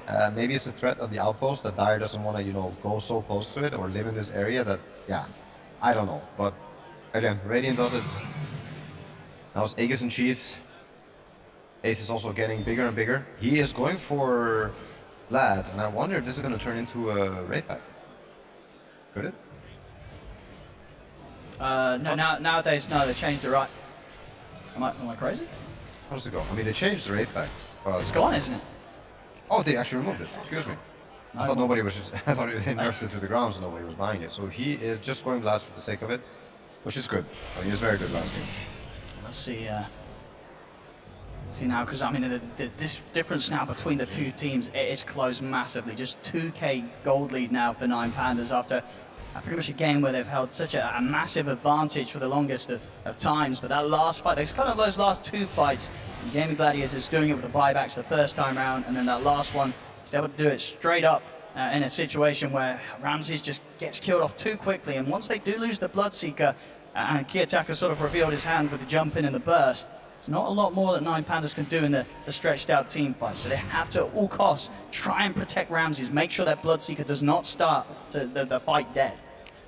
And you also see Miro, he went from having the best bounty hunter core game of his life to probably a rather mediocre one. Not being able to capitalize on these fights, not getting the track kills. Now you see him start to fall off. There's still a lot of fighting power between the Bloodseeker and the Tiny. They're still ahead in gold as a team. I think once you finish this Aghanims and Skadi, you're gonna feel your next power spike, and that's probably fight time if you can find a good scenario or a good area. Aegis gonna last still for 3 more minutes. I think Gaimin might look to hit high ground if given the chance. If you can't cut waves or what's it called? Redrag attention somewhere else. Kiyotaka's eyeing this up. I don't think he'll want to jump though. Gaimin Gladiators, they'll show themselves and look for the tier 2. Kiyotaka, I mean, maybe considering jumping for a support. But yeah, it will be risky. Hasn't quite got the rest of the team ready to connect with him. Best thing he can look to do is cut the creep wave. Yeah, cut the wave. If the catapult dies here, it means no more push. We're still just counting seconds for the Aegis. Oh, the catapult didn't die. They glitched Still for there. it. Yeah. Push on a bit more. I like this play. 2 minutes to poke with the Aegis. Yeah, no glyph, no glyph. So if you don't have anyone killing off the Wisdom Room Revenge, Kiyotaka is gonna get one. Okay, yeah. No high ground push. Aegis 2 more minutes. I think we're gonna see the next power spike being hit without any fight being forced, so as good if you're a 9Pandas fan. If I was Gaimin Gladiators, I would really try to force something still in the next 2 minutes, somehow cash in, use the underlord ulti, close the map in on them, or maybe even hit the high ground. But hitting the high ground I think is really hard. There's a rupture. Go for Duracho, but they're trying to toss him back in. It's the Aegis target as well. It's a not really a way you can start the fight here on the defense. Well, I think it works if you toss him back into the base, because respawning there with Aegis is usually certain death anyway, if Bloodseeker doesn't have to use his. So I like the idea, but the execution obviously faulted. Yeah, it's Rupture cooldown, 40 more seconds. And they're stepping out of the base, 9Pandas, maybe seeing if they can still find a chance to go whilst Gaimin Gladiators relaxed a bit and split up. Split up, but are you ever really split up when you have Underlord? That's the true. thing. And all he's got to do is lay down that Fiend's Gate and sort of bridge the distance between them. And bump into each other here. Kiyotaka getting focused by Ace and Quinn. He's got a fair bit of backup. Kiyotaka, see if there's enough to get him out of there. He's already falling down to half HP. He may feel forced to pop the BKB. He does, but he's already down to half health. It was so late. They're just going to continue to push on and chase him out. The physical damage, it will be done. Kiyotaka, he's gone. And Quinn, he's seeing if he can set up for more. He's in with a slight change, closes the gap onto Antares, and Antares will fall. And with a Fiend's Gate, Gaimin Gladiators, they close the gap onto Ramses. He has to BKB and run. And Gaimin Gladiators, they're chasing onwards. They're up to the high ground. They're on top of Ramses. Ramses trying to stand his ground, but he's surrounded by Gaimin Gladiators. There's no hope for him here. As Ramses also to fall. Gaimin Gladiators now take the lead. Well played. Wow. Gaimin Gladiators did some really cool kiting there. I think the Tiny had a moment where he couldn't click BKB before the glimpse connects. But yeah, he was kind of holding on. Here we for a go. very long time. And now Here the we tips go. going back the way of Ramses. Now the tables have turned since that early game. We saw 9Pandas go so heavily focused on Quinn. But it's ended up here at a point where Quinn and the lads are definitely in a favorable spot, taking away another set of racks as they move towards the top. Oh, that's some cosmic irony. I think the game might be over here. The push is so strong. They're without buyback, 1,700 gold short on Ramses, 1,500 gold short on Kiyotaka. 9Pandas, they've got to try and hold this 3 versus 5. They still have cheese. Quinn is so fat. He almost has his eggs. I think they're going to go for it here. One tier 4 gone. Gaimin Gladiators a step closer to closing this one up. They get the trap here on towards Miro. They just push in super aggressively. No, there's nothing to be done here from 9Pandas as Miro's gone. Kiyotaka's going to be back in play to see it. Roger tries to frontline with the BKB, but he immediately gets cut down by the slight. Anger there from Roger. As this game, it must have felt like it just fell apart so quickly for 9Pandas as the ancient is exposed. The tips continue to come out the way of Ramses as they know now there's no buyback from him. And 9Pandas, they'll tap out. GG is called. And Gaimin Gladiators will take this game 1 after what was, as we saw in the stats, I believe out of the 120 games it said since TI 2022, there's only been 2 times where Quinn has died 3 times in the first 8 minutes of the game. This was another one of them, but this one, they were able to turn around and get the win. And what do you sort of do after this, you 9Pandas? You must have felt at the start that you had this perfect strat. You were just going to kill Quinn over and over again, hit him hard with the tips, but no, it didn't work. They weren't able to hold the lead. Gaimin Gladiators, they turn it around and take this game. Dota is a mental game. What can I say? It really is. I don't know if they got ahead of themselves or they felt overconfident, but they definitely didn't stick to what was working for them with the rupture and the toss. I mean, it worked for them quite many times, but then these other fights with the double BKB and the one where Ramses waits with his BKB, Tiny waits with his BKB. Yeah, I'm not sure, but for sure they were in control. They were the ones looking to win the game, and they just couldn't close it out. I applaud Gaimin Gladiators for the mental fortitude, and this comeback, I didn't foresee it coming. I think it was an impossible situation, but nothing's impossible, I guess. Yeah, we see a pretty incredible swing in that game in terms of lead. I think it got up to about a sort of a 15k lead or so in that mid game for 9Pandas. But Gaimin Gladiators, indeed, it is you say, sort of in Quinn's own name, keeping it cool, calm, and collected. No matter the focus and the way that 9Pandas tried their best to tilt him, it did not work. Gaimin Gladiators will take this game 1. The tips, the comeback, and the counter tips this game had it all. Gaimin Gladiators take the first game against 9Pandas in the upper bracket finals. I'm joined by Sheep, PPD, and Gork, and this was a great start to this series. We are of course going to have 1 and hopefully 2 more games of this. We had a lot of fighting in this, Gork. That's exactly what we wanted to see. I love to see it. I mean, Quinn's voice line there at the end, through anger lies failure. I think they tried to get into his head, they ganked him. There was actually tips when they were up like 17k or something on 9Pandas, and karma struck them right back. Discipline, how's it called, this discipline, but not only was it like a throw of 9Pandas, I'll give credit to the draft. I think once it gets to a certain point, Gaimin just have better heroes, and they're gonna take the game. And you saw how fast it ended.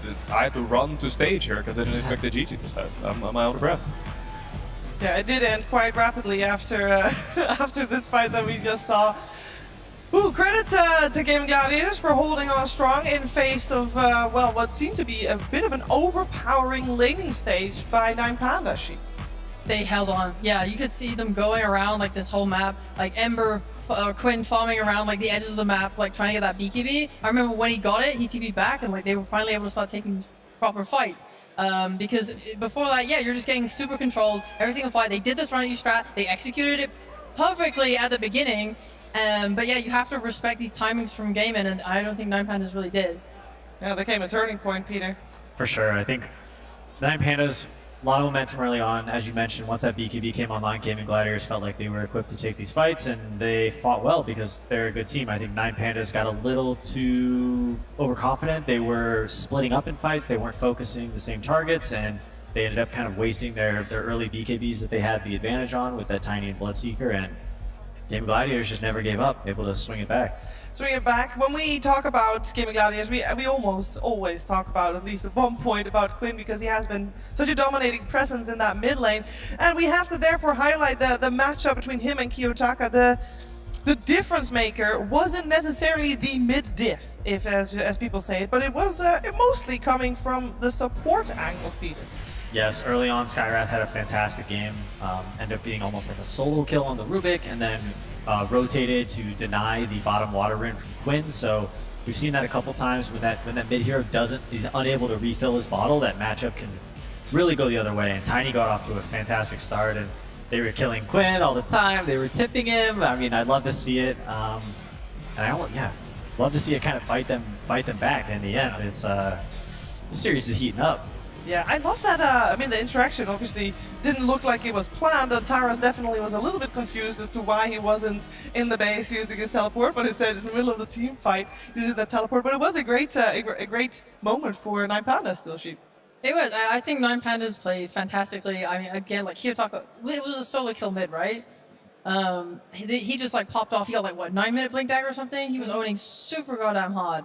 I was actually curious about you guys' opinion on Ench's item build because he went the Orchid Rush, which was a bit greedy, perhaps. I think it solved kind of their lack of stuns. I think the idea was just against the Ember to have some sort of more ways to kill him and tip him, you know? Yeah, but then like he gets a BKB, and then it felt like it fell off a little bit. I wasn't sure how to feel about Ench. It's definitely a little bit of an odd item choice. And speaking of odd item choices, what I talked about before the panel as well, I'm missing an Aghanim on this Bloodseeker. I know it sounds crazy. It's a weird eggs, but it does instantly dispel all refraction charges once he went on Tia. But I don't know, that's one of those weird interactions, you know, in the patch that maybe not everybody abuses right now. Maybe you have to have experienced it before you can actually use it proper. Yeah. Either way, we've been having a great time here watching that first game, and I'm sure everybody in the audience did as well. Isn't that right, Slice? That is correct. Well, actually, I should just ask the audience. Guys, did we have a good time watching that game? Fantastic. In fact, I found some people taking some notes. Gentlemen, you're part of a Dota team, and you're here watching, correct? Yep, absolutely correct. We didn't make it to the finals, but maybe next major. Yeah. What tier are you guys? Like 4, 5? Tier? Yeah, you know, like tier 1, tier 2? I would say tier 69. That's high. A lot of big fans. Now, what's the name of this? No pants, no problem. No pants, no problems. And right now, they're going to prove it by taking... No, I'm just kidding. Any suggestions? No, I don't want to say take your pants off. No, some guy just joined your team. That's hype. Gentlemen, what did you think of that last game? Any advice out there to the pro players listening right now from No Pants, No Problem? Well, it went as expected from us. Damn. I can't add anything. Thank you so much for coming. It's great that you got your way in here, sir. You're always gonna stick to your plans, so if you pick those heroes, you have to execute them perfectly. Great. And Bacon, one word. Yeah, what do we say? It's GG. It's GG from the start to finish. Okay, fantastic. Well, thank you so much. No pants, no problem. And actually, I hear that Tsunami has another fan. Tsunami, who do you got? You got something? Yeah, I see you're talking to some veterans who have been to a great many events, but I found someone. Could you introduce yourself, please? Yeah, hi, my name is Alicia. This is my first esports tournament. I've never been to a tournament before, and I'm enjoying myself very much. What were your expectations coming into an event like this? Are you expecting this many people to be all interested in the one same thing of Dota 2? Honestly, I had no clue what was going to happen, so I didn't even know what to expect. Of course, I watched a lot of tournaments, but it's so different when you're also behind the scenes and you can see everyone running around. Today I was running around and I just saw Blitz running right next to me, so this is really awesome. Yeah, he's got something stressful planned, I'm sure, after this series. What is, for you, what would be the most special thing that could happen at this event? Liquid winning. That would be pretty good. But I think I got something that might be a little bit better than that. This year we met 8 years ago in a pub, and we started feeding together. And I want to keep feeding with you for the rest of my life. Do you want to marry me?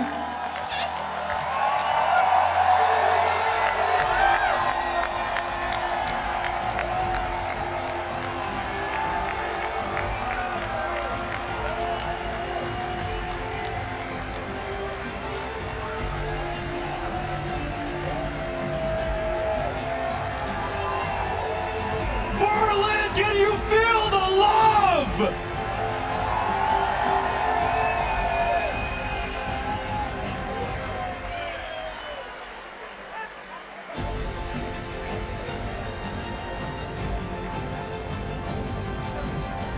You met 8 years ago in Dota, my friend, and now you're going full circle. Congratulations. Thank you very much. That's it for us for right now, but we still got a lot of Dota to get through. Stick around, everyone. Game number 2 of Gaimin Gladiators versus 9Pandas after the break.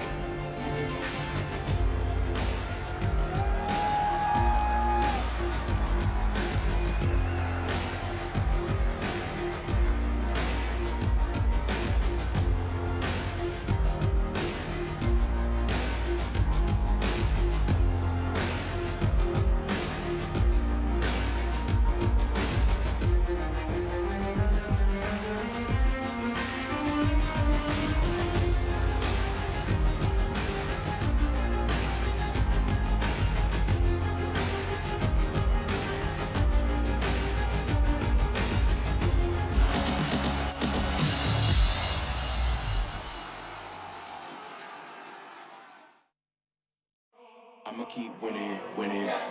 I'ma keep winning, winning. Ooh. I'ma keep winning, winning. You can try to save yourself, but you only gon' play yourself. You can try to save yourself, but you only gon' play yourself.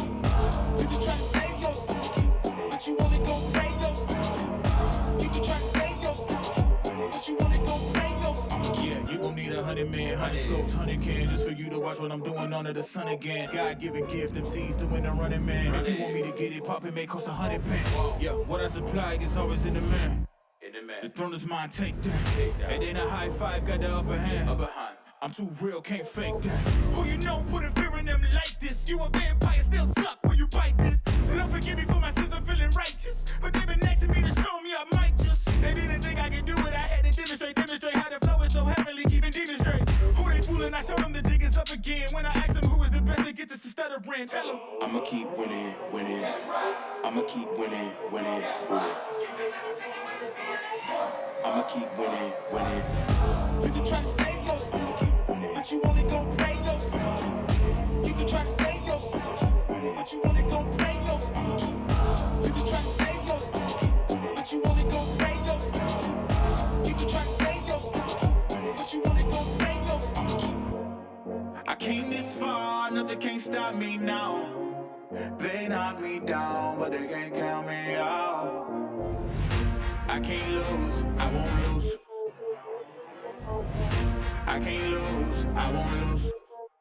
You may wanna save yourself. I think it's best you run away. I won't let you finish. When you came for me, you played yourself. You scream for help. It's a shame that nobody will hear it. No pain, no gain. Watch who you bang with. Make it to the top. We're the same ones I came with. I shoot my shot. You better know that I'ma never miss. When they coming for me, yeah, I'm gonna tell them this.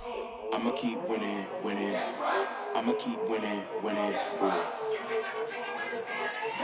I'ma keep winning, winning. You can try to save yourself, but you only gon' play yourself. You can try to save yourself, but you only gon' play yourself. You can try to save yourself, but you only gon' play yourself. You can try to save yourself, but you only gon' play yourself.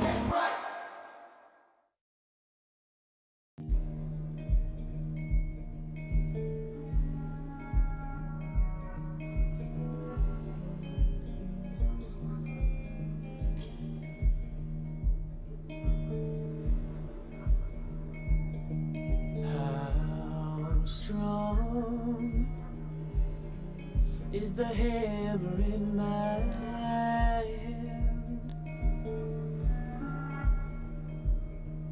How long can you force me to dance?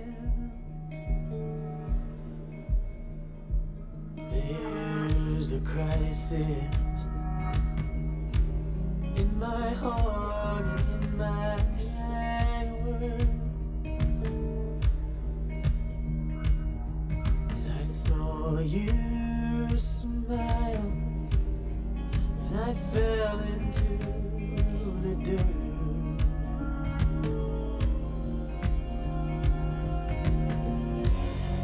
Oh, your fire,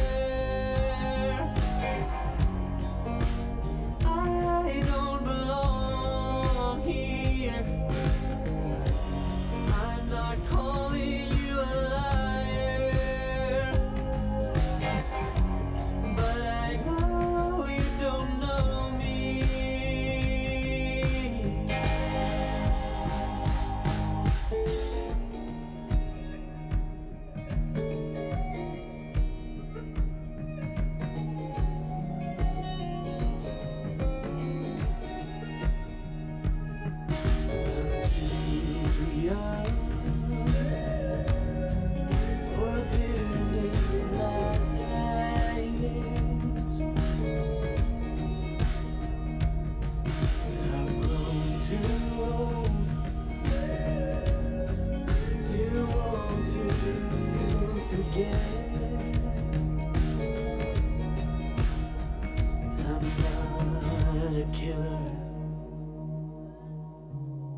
killing never fails.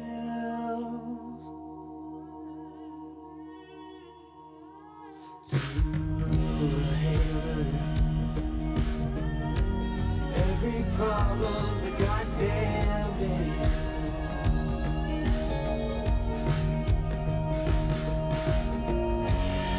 Oh, hold your fire. You love it, you wear it. Wear your passion. Share your passion.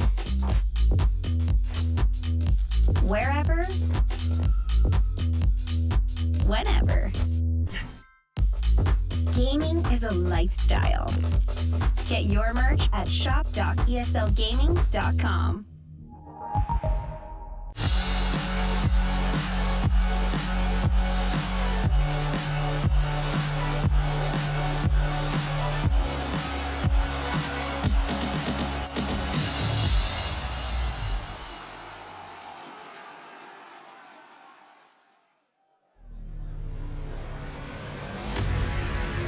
The upper bracket finals continues. We are in for game number 2 between Gaimin Gladiators and 9Pandas. 9Pandas had a fantastic start in game number 1, but they were not able to hold their advantage, and Gaimin Gladiators struck back hard. Now they are the ones that have gone undefeated through an upper bracket all the way, taking the championship at the previous major in Lima.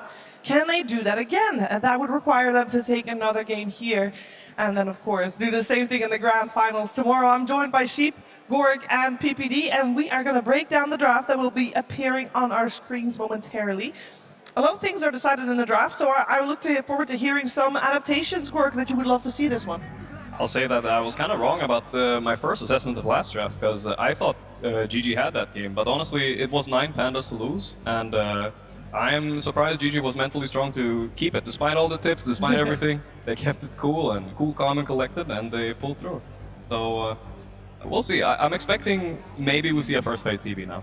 Do you feel like the tips came out a little too early? Yeah, you can't tip too early. This is a mistake I've made. You just look like a fool when you lose. And wonder if this gonna have an emotional impact on the side of 9Pandas. It might, that maybe they feel like a little bit bad about everything now.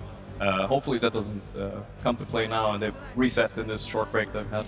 Yeah. I just really liked what Gaimin did with all of the items they put on everyone to make it so that their TA just wouldn't end up dying. Because it felt like this bounty offlane, whilst it was really cool and it worked super well early, at a certain point his damage falls off completely because he is an aura bot and it's, you know, you're not really doing that much. Yeah. So they even went for like Vlad's, which I think OG have also been playing with quite often. So I really just like seeing that. They had like the crest, the boots, the auras, the greaves, the crimsons, the pipes, the Vlads, the pavis, everything, like literally everything. At some point it was just too much for Pandas to go into, so. They did really collect it all. I mean, Yeah. I'm wondering if this bounty could have maybe gone for a little bit greedier build. When you're winning, it's kind of nice to have like something Right. like an Aghanim and put on even more pressure. Yeah. It could have been an option instead of trying to match them with auras.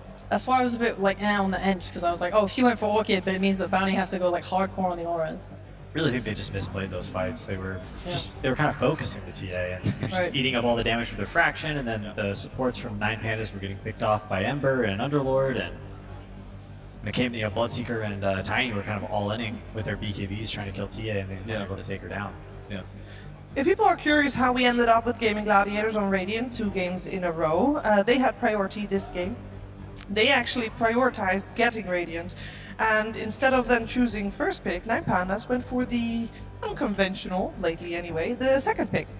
You want to shake things up a little bit, I think. After you win game 1, PvD, you have experience in this, you kind of want to keep this same as much as possible, so Gaimin think Radiant is what's important, and since 9Pandas prioritized first pick last time, maybe they were hoping they would do it again, because it did work out for them. It did kind of work for them. Things were going well, but I agree, like, you lose a game, you kind of want to shake it off. Let's use our other strategy that we prepared in case we were second pick and see if we have a better go at it. But they're picking the same hero, so maybe their strategy will be similar.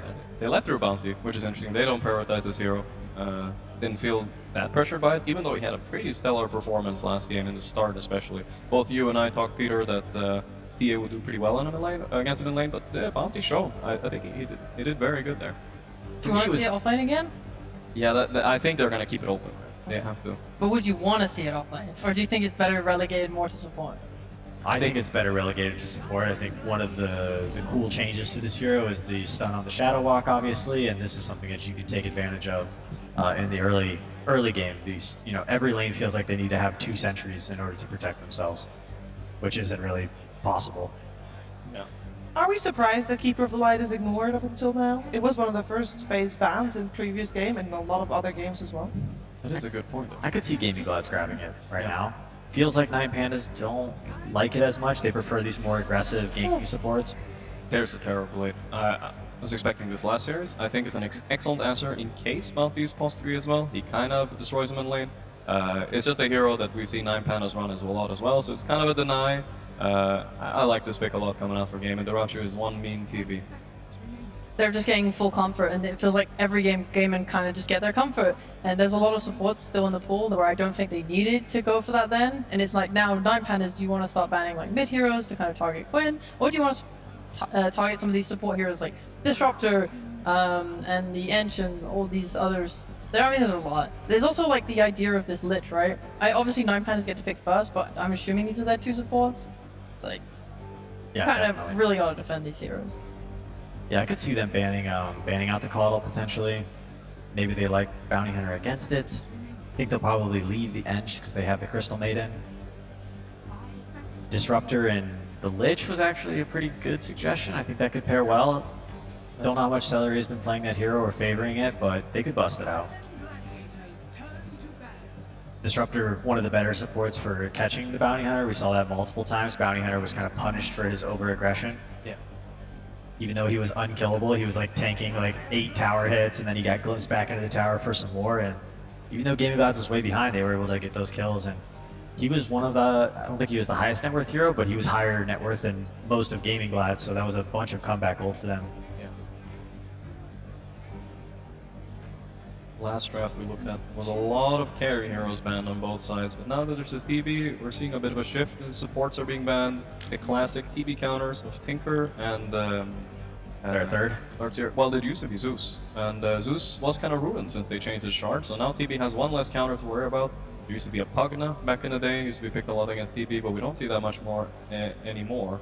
I think if I'm 9Pandas right now, I'm looking at the Storm Spirit hero. I think for both teams, this hero.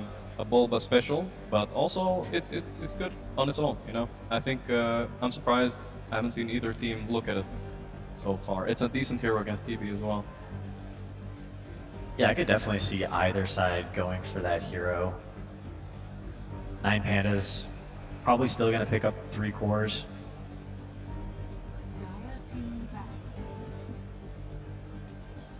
Secret ban against the Underlords, so the matchup will change. One thing that we do see this game compared to last, that Underlords counter are not being banned out on lane, so no Ursa, no Monkey ban. This opens up a lot of options for 9Pandas here. Are those heroes okay against Terrorblade, do you think? I would say, yeah, both of them actually match up fine against Terrorblade. Monkey King can itemize, for instance, Maelstrom, and TB can die in his ulti. It's a decent carry matchup for him. Obviously not the best one. TB also used to be countered by Drow, but she's also changed a lot lately. Ursa can match up fine against TB, especially you do have, if you get to hit him with 12 overpower hits or 18 later on, he will die. So do you think then, seeing Underlord and TB, for 9Pandas they have to open with potentially a core, is it better to pick the carry versus the Underlord, or is it better to pick an offlaner against your TB? That's a judgment call, I'm not exactly sure. There's also Slark, so they have options, and they could wait for Gaimin to show more of a hand before they pick their carry. I think I would rather pick my offlane first.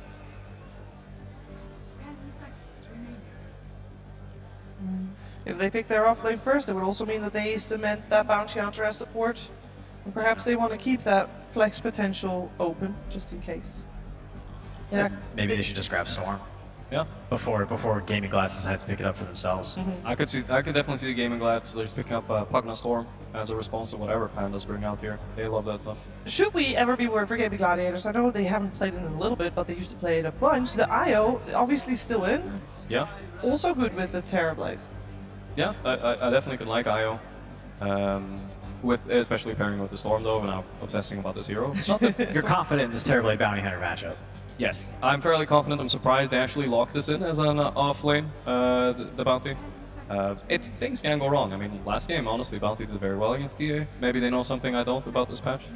Yeah, I was good commenting on it earlier, but we went to something else. I think it was more so Gaimin Gladiators' decision to put Rubik as that position 5 in the safe lane up against Sky Bounty. He really just wasn't able to have impact, and that kind of ruined TA's early game as well because that matchup went so poorly. So, we kind of thought maybe the TA would have a great time versus Bounty, but he didn't really have much of a support to play with. So yeah, lane kind of went the other way.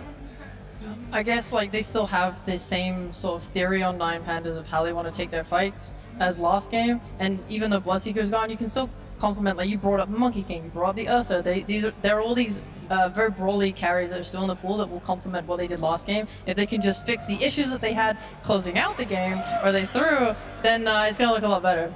This is exactly what Liquid did. Was that earlier today or yesterday? I can't even recall, but. They actually had Silencer, Techies, and Storm, and it worked really great because you would have Storm zipping in, finding that initial pick, and if he was ever in trouble, they just boom, global. And Techies was kind of the same thing. Techies would follow up on that Storm grab, and then Global Silence would kind of allow Techies to jump in and then run out, and then still be able to fight later on. There's the Monkey King for the Underlord. I think it's a good monkey pick. Can also mischief dodge the bombs in the lane. Helps a lot against the harass coming out from Techies. I'm assuming Techies is going to play on the Underlord lane. I do like also, speaking about the Silencer Techies synergy here, now that Techies doesn't silence on his, what's it called? I keep calling it Blast Off. Blast Off, that's the one. Now that he does Suicide, I don't want to say it, but now that he only stuns and he doesn't silence, they don't kind of overlap and they synergize a little bit better, I think, these two heroes as supports. I really enjoy Techies. Yeah, I agree with that. They gotta ban it, I think. We just saw it. Like they for sure watched those games. They only really have the Skywrath silence. I don't think that's enough to deal with Storm. Storm can just kill Sky first. Yeah. Does Quinn play a lot of Storm? He hasn't played at this event, but I'm sure he has the capability to. His hero pool's actually been pretty small this event. He's played the Pango, the Ember, the Void Spirit, Leshrac, Ricky, which was not good, and Dragonite. I feel like Ember could kind of achieve the same things. Like he could still jump in and be saved by that global silence. And if it's a hero that he's more comfortable with, you can see they're here discussing it. It's really up to him. Hey man, what do you want to play? And oh, you want to play that? What do you want to ban to protect it? One thing that could come out a little bit as an X factor for 9Pandas, since they have last pick, and we haven't seen it yet in this event, but Kiyotaka could pick up an Ember mid if they decide to go for one of the spirits, like Ember or Void Spirit. Well, they removed the Void Spirit. Ember's left, Storm's left. Gaimin Glads gets first pick out the phase, so will Kiyotaka have to go for something like that Tiny or something a little more unconventional? I would honestly ban out the Tiny if I'm them right now on Gaimin. Unless they have some idea of how to deal with it mid. Yeah, that would be weird for them to just do the Ember into the Tiny Sky again. Yeah. They went so poorly last game. Sort of. I also think it's like last game when Gaimin were behind, they had really good like playmaking potential with like Disruptor, which I think is a little less on Silencer Techies. So if they pick a hero here out of phase that gets hard countered by 9Pandas, and you're expecting this monkey lane to go well as well, they lose 2 lanes, things go similar to last time. I think it's much harder for Gaimin to make plays. Maybe they can just play really defensively and like wait for them to mess up. Sure. But they need like a really good mid that can either have a good time or just like be able to make those plays in mid game. Yeah, Gaimin was able to stay in the game partially because Ace had such a good game on the Underlord. He did. That may not be the case this game. Yeah, this time they have a way better carry matchup on the safe lane. Yeah. So they're gonna ban the 2 melee spirits. I'm thinking they're never gonna run this monkey safe lane. Ooh, they stole it. They stole it. Went Tiny. Has he played it this event? Not this event. I don't think so. Okay. So what lays well against the Tiny? Death Prophet? Death Prophet used to be. No, there's no percentage damage on her Siphon. I doubt we're gonna see that one. Do you play Kunkka? Bad against TB. Kunkka. You could play Necrophos maybe. Any of the gotta get classics it initiated. still I good? think. Somebody's got to start the fights for 9Pandas. They need somebody to set up for the Sky Ult. I really don't think that they should go like semi-carry, mostly damage, wave clear hero. There's also Bat Rider. I don't love it. It is a hero Kiyotaka plays. Oh no! Invoker. All right. Well, we saw this hero earlier. It did not do well for BZM in a couple different games. I don't love it, but The crowd loves Invoker. I love Invoker. Let's give him a chance. Is it viable? What do you think? I think it's viable, sure. I've seen so many different builds on Invoker, especially since the Meteor Hammer change. Everyone does their own thing. I'm not really sure what kind of direction he wants to go with it, but I hope he goes for some early aggression with that track and abuses it, and doesn't play too slow at least. Maybe a Witchblade, and it could definitely be viable. Good hero against TB later on, has control. I've just heard from like Fog complain about Invoker for like the entire event because like all the stun durations got changed, so like your combos just hit much worse. Like you don't have the damage on the Meteor anymore that he used to. They took that away, so his potential to like kill you and have that hex timing is much worse. Like the hero in general just looks despaired. I don't know. So why pick it here? What's good about it? That's the one thing I wanted to mention. That this time I don't think they're running into the same problem they did last game with like a worse late game, mid to late game kind of lineup. This time I think 9Pandas can match up. I think Invoker Monkey do match up well against their cores at least later on. Oh, I hope that's the case because I think we'd all want a third game to this best of 3 series. But let's see if 9Pandas can do it, or maybe Gaimin Gladiators will secure their spot in the grand finals. We're finding out together with OD Pixel and Notel. Thank you very much, Shiva. Yes, game 2 just about to be ready here after this draft with Gaimin Gladiators versus 9Pandas. We're getting some Invoker coming through. Some of the teams have dabbled with, but very sort of mixed success. Do you think this was sort of the missing piece to the puzzle that 9Pandas needed this game of their draft? I'm really excited to see like how the meta is developing. We can see kind of bans and scenarios that I think even the teams don't predict. You have a lot of mid heroes banned. I don't know if this would have been the go-to counter pick for Kyutaka, or if you would have chosen what was left in the pool, but so many things were banned. I still think the name of the game is early game versus Gaimin Gladiators, and I'm wondering how this Bounty Hunter is going to match up versus TB on lane.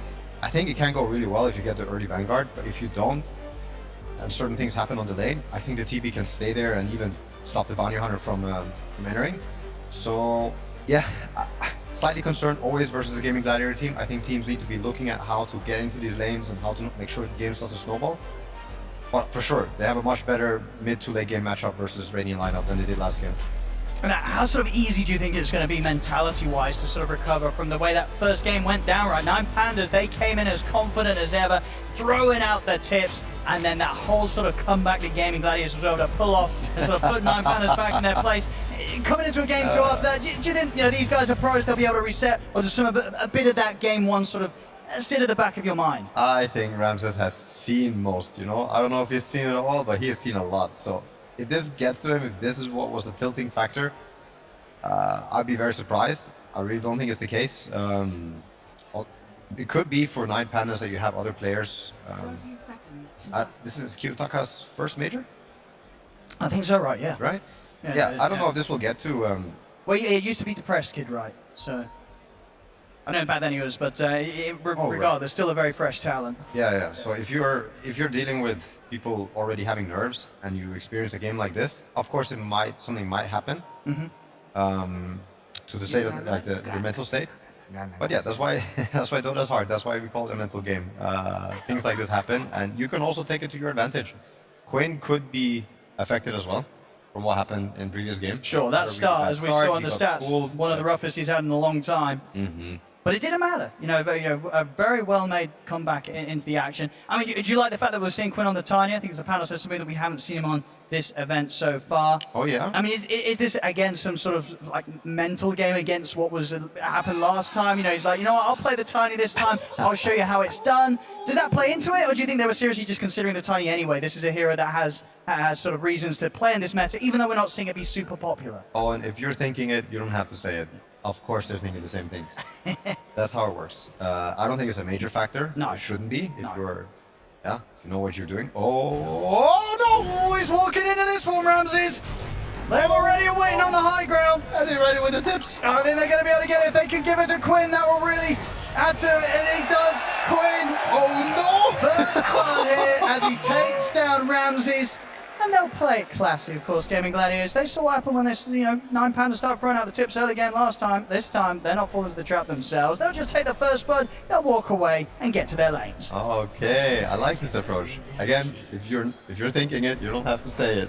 I'm sure Ramses was ready to get tipped, but the fact that he didn't might actually make him overthink or make him think something else. So I think so. Another first blood. It's just it's indeed the way you hit them the hardest. Don't give them what they expect. There's another first blood before the creeps meet. I always think this affects greatly, but especially if you're talking about the mid hero. Like, what is this? We already have a bottle on Tiny, which means he's going to get the boots a lot quicker, which could lead into other things. This time he's playing against Evoker, who doesn't care about the bottle, and he's also Exort, so he can go for the Rune Denies. But yeah, that was a very ideal way to start the game for Gaimin Gladiators. Very, very ideal. I mean, we'll see overall if 9Pandas can sort of get that solid lead as they did last time. You know, we're able to build up quite an advantage in that early game, and a similar sort of setup, right? This time, again, Mirror on the offlane bounty. You've got the backup of the Sky. I mean, we sort of impressed by this duo last time in the early game, and do you think this is also another game where these two heroes and two players can perform and impact the early game pretty heavily? Well, I think the Bounty Hunter has potential to snowball more versus a TA just because you can get to the Vanguard point easier, whereas you have meta on TB, which I think makes the Vanguard timing just potentially come a few lanes later. But at the same time, the Bounty Hunter is not playing versus Disruptor, and I think Disruptor was a really annoying factor. Oh, bottom lane. See if they can do it with the meta persist. A couple more hits, one more. He can't quite get in range, and Taurus will survive. Yeah, there we go. There we have it. I don't know if the Bounty Hunter will get to the next wave here. But they're like these small differences. I think the Disruptor is also quite a big thing. Oof. Yarrow, what is this? He's stepping up. I mean, they're going to try and go for the kill. They're going to get it. Whoop. I mean, that was a close call to make, right? I mean, you felt it yourself. It was like, are they really going to get away with this? And they did. I mean, Miro, he does stick around and get caught by the curse. -2. Is he going to die? The Ring of Hell regen, and he's got a tango as well. He's going to be able to strike. It's there as well for Kiyotaka. As Miro and Antares, they're playing it hot here on the bottom lane. Not only setting up kills for themselves, taking out the Ratio, but setting up kills for their Invoker in the mid. And look at the lane pulling. Look at the lane. Oh my god, it's such an ideal scenario. If the Bounty Hunter could force the TB to put these creeps into tower, he can't. This is some high-level stuff. I mean, both teams, this would not have happened a couple of years ago, but now teams are so good at the game. Yeah, it's a lot about the lane position. You see how they get away with a bigger creep wave. We don't have time to talk about this. Top lane. Boundless strikes there. They're able to take out Ace. They might be able to get Tofu as well. Now Ramses, he'll pull back. The wave's coming in. Doesn't want to waste time or HP chasing down the techies. Again, 9Pandas, as in game one, getting these kills in these lanes. There's so many things I wish I could say, but I just don't have the time in these games. There's so much stuff going on every time. This Bounty Hunter, I don't know if it's like a Bounty Hunter effect or if it's this Gaimin Gladiator early game effect, or maybe this is just the meta of Dota that you have to play like this, but yeah, constant brawling. I wonder when the first teleport will be taken, or Twin Gate, and if we're going to see something similar to last game in that regard. Top lane. Going to try for Tofu. Antares making the move to join the forces up top to go towards the techies. Tofu, he's going to be taken out here. There's final burst of damage. Will be enough to claim his life. Same time down bottom, Gaimin Gladiators try to strike on Miro whilst he's alone.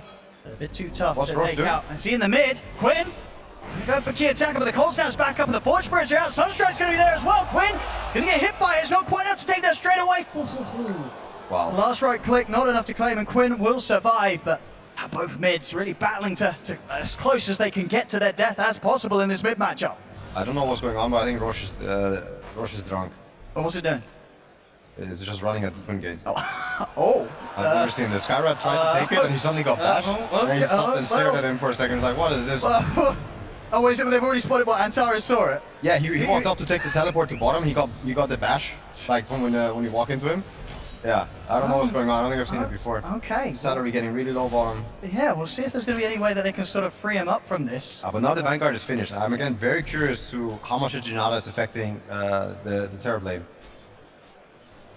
Because it's level 2 right now, so the cooldown is 7 and you only steal 20, but it's the level 3 and 4 that really matter. Oh yeah, there he is. There he is. He's a walking man. He's putting a show on for us. I wonder if something will happen in minute 5 if he just goes back to the pit and the bug gets fixed. That could happen, yeah, we'll see what happens. Yeah. It would be such a sad surprise if you're TPing top from bottom and you get bashed. That's like your sound. Nah, he's well and truly stuck there. Mid lane. He's gonna get tossed back. Quinn doesn't get it. I can't get it. There's a TV. I get it now. Yeah, Celery. Ooh. Not gonna be able to with the creeps around him as well. Very nice ward from Antares. I think the tree has been cut. Oh, no, you just saw a tree respawn. We had like perfect vision over mid before. Yeah, we've seen this Monkey King versus Underlord a few times, and I talked about it last time I was on the panel, or last time I was casting as well. Quinn. Mid lane. This time around with the backup of Silence. He didn't get it. It's still not enough. Kiyotaka's going to be able to turn. Meanwhile, Ace does kill off Ramses. We'll watch the action here in the mid as Celery gets caught by the Frostbite. 9Pandas, they find the kill in return. But top lane, Ramses was punished whilst on his own, as both Ace and Tofu able to blow him up. Ooh, bottom lane. This TP doesn't enjoy what's happening. This Vanguard Bounty Hunter is just too much to deal with. Lane. See if they can try again for Quinn. Oh! The tree's actually able to bring Kiyotaka down. With a verify. Hold on. No, he's going down. They will get him. But Quinn, against the three of them, he takes down Kiyotaka solo. Yeah, it's a level 5 Invoker dying, a level 6 Tiny dying, actually level 7 Tiny dying. There's a lot of like mechanics going on with the XP changing hands, but long story short, I think everybody got a lot of XP, so everybody's a winner except Invoker. But yeah, we've been talking about this Monkey versus Underlord before. Quite often, off-lane meta is just get the Vanguard as soon as you can, but versus some matchups, it makes more sense to change it up, and you see Underlord going for mana boost instead of Vanguard, which is also what we saw 9Pandas do when they had the Pugna. Was it 9Pandas? Maybe it was someone else. Oh, it was Aster. Sorry, Aster had the Pugna Underlord, and he also got mana boost versus Monkey. We'll see how well, how long Ramses is able to stay in the lane against that amount of heavy spam. Yeah, I mean, if Underlord is left alone, he's also very vulnerable with this build. Like, he dies to any CM rotation, like right now, if he gets on top of him. Oh. Yeah, yes, it's close, it's close. Yeah, they're gonna get vision of him now. He's gonna die. Up. And it should be enough for sort of CM to swing around, Roger. The setup. Stun, get slow. There's Ace. Ace gonna be right under the Sunstrike. Kiyotaka picks up the kill globally. Down bottom, they'll go for Miro. So Gaimin Gladiators not missing out on finding some action themselves in these early plays. Yeah, it's a trade. I'm still curious. I see this 2.7k gold on TB. He was left alone versus Bounty Hunter for a while. I wonder how much is like the Janata and how much is also missed last hits. Because it does feel, I'll say, even more painful for this TB to be in this position if he's left alone again. And Ace also another, like, he dies so easy. He dies to Monkey plus any support. I don't think the Sunstrike is necessarily needed if you get a good jump. Yeah, here we go. For Ace again. Misses it. Primal Spring won't connect. Still though, this TP, time Quinn is coming top. They've got to bring in the backup. They can't allow Ace to die like this. Indeed, just with the TPs, they'll hold off on them. I think actually in the mid, Quinn's probably got put to a stop by a cold snap. Tofu will try and capitalize this on this entire round aggressively onto Kiyotaka, but Roger's in. Frostbite there to hold back Quinn, but the illusion rune's available. Quinn pops it and he could look to push on for more. Tofu will die, but Quinn's in with the avalanche toss on towards Roger. One final punch to bring him down. Quinn still finding the trade. 1-for-1 between the supports. See if Celery and Quinn can chase for more. Antares, he's going to get hit pretty hard by the tree. The curse is there. Celery, a +2 for him. Up to 6 stolen in already. All right. Yeah, it's a lot. It's a lot. It's not the most I've seen on a silencer, but it's always good to get these int steals going, especially versus some heroes. I mean, you're reducing the damage of Sky every time you steal. Small stuff adds up. Top lane, Ace is looking to pull the wave. He misses half of it. Well, not what he hoped for. Bottom lane, Bounty Hunter is now laning against no one for now. Diracho opting to, just take the neutrals over the lane creeps. Goes back as it pushes in. They want to try and go for Kiyotaka in the mid, but Kiyotaka's playing it safe. Keeps a distance here, knows there's a high chance that Quinn's looking to get the touch with the avalanche. Roger's now available with the backup. Unlikely the Gaimin Gladiators will get this mirror, also heading over and he'll spot them out. Tofu's also going to see him with the ward setup they have, and Fiendskate's coming in. Gaimin Gladiators, they want to try and force this fight. They'll turn straight towards Miro, take him out. Tofu's able to get the jump over towards Roger. Miro will tick out to the damage of Celery. More in for him. So Gaimin Gladiators more than happy to take fights wherever. Kiyotaka's going to stop Ace from being able to step straight back into the Fiend's Gate as he lays down with a cold snap and pushes him back with a Forge Spirit. The Watcher gets lit. Roger gets the ward. They might get him. Win. Yeah. He's going to hold back, doesn't want to quite dive. In the top rune? Yeah, nice. Nice rune deny. See no progress from Roshan. Another daytime is hit, but he still struggles to make it through that twin gate.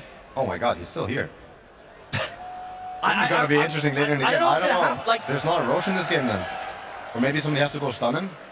Yeah, that's the thing I wonder. Maybe some sort of interaction. If they hit him, maybe that does something. But we'll see. I'm sure they'll try it eventually, especially if this game goes late. Somebody's going to try and unstuck the Roshan.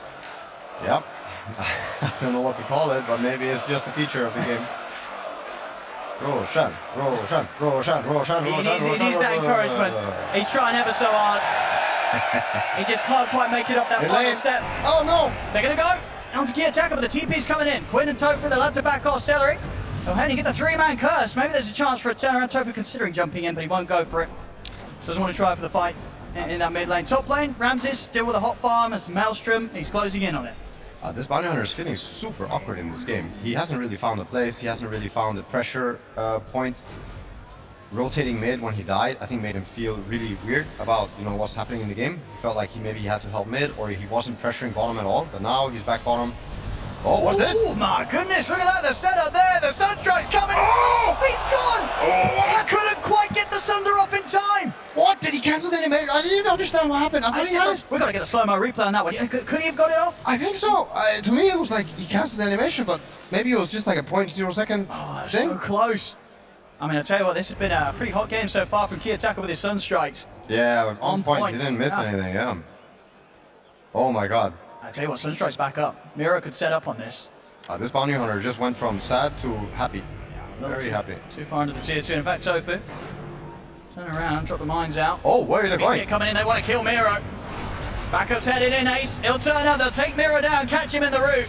And now see if they can get Roger as well. They get the catch, damage comes through from Duracho with the Metamorphosis. Gaming Gladiators make sure that 9Pandas will be pushed straight back out of the jungle. Yeah. I don't know how to feel for 9Pandas. I'm actually feeling worried for the bounty hunter. Running man, top lane. Nice. Balance strike, Sunstrike, Key Attacker. This man's making the moves. I feel it's been a long time since we're sort of 12 minutes in and this amount of Sunstrikes connecting. Bottom lane, we're not trying done to yet. push. He's caught by the Ancient Seal. The Mystic Flare taking him out. Duracho, this time he can get the Sunder off. They turn, they take out Antares. If Roger's able to survive that last hit from the illusion, it's enough to claim him. This time Duracho stands strong, getting the double. They won't quite get the connection onto Miro. So Miro will be back underneath the tower. But still this time, the big point being that Duracho does not die, gets a couple of kills, and can continue to hold his spot now at the top of the net worth, just ahead of Ramses. We'll see again there. What's going on? What was that global for?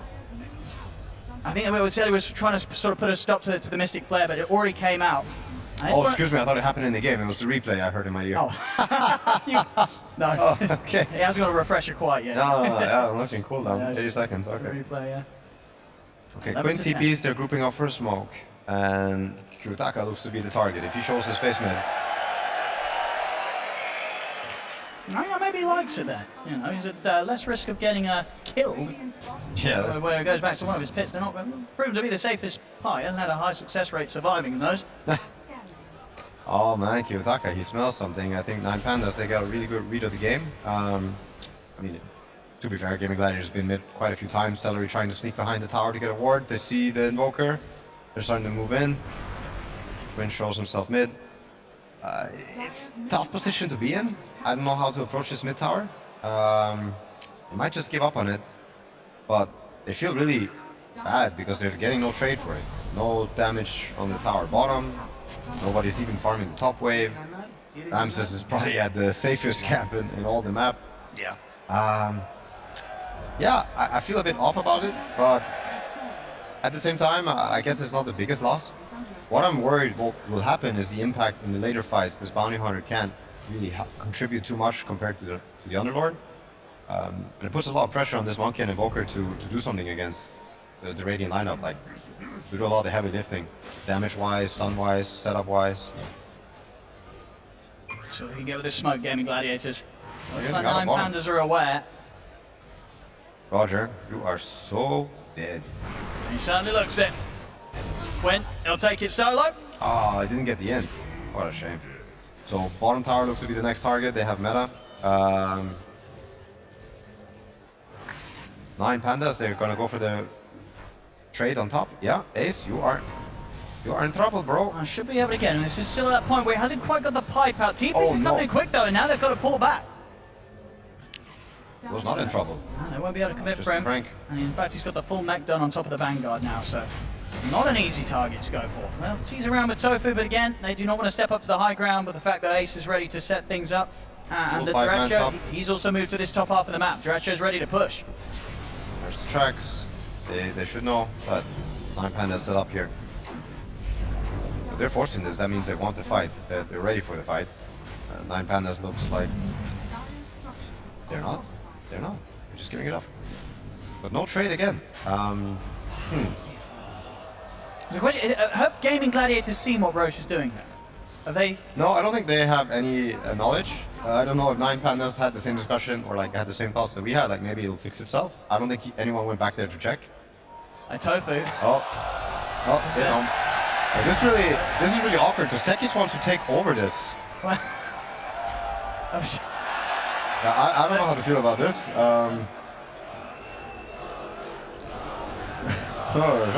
Maybe it will be a Roche-less game. Who knows?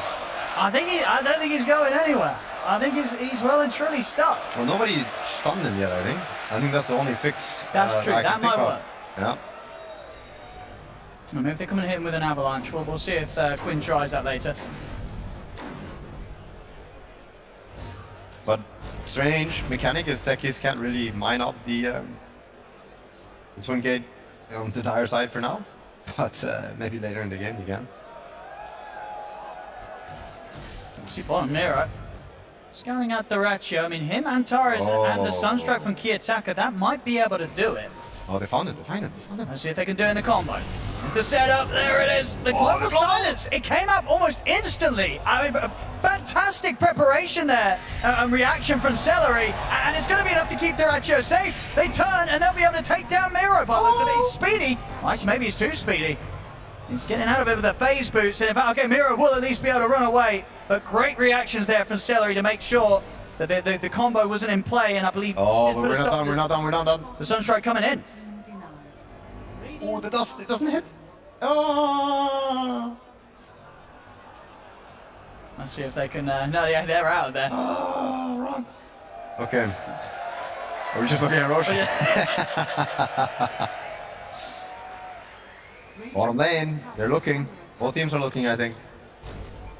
Quinn, use one of his. Use the whole combo right now. He's vulnerable if they manage to close the gap. But there's a sentry on the way. He knows. So that's the blink back. Celery gets some spells out. Celery's been very good with his positioning, sort of just keeping his cores covered.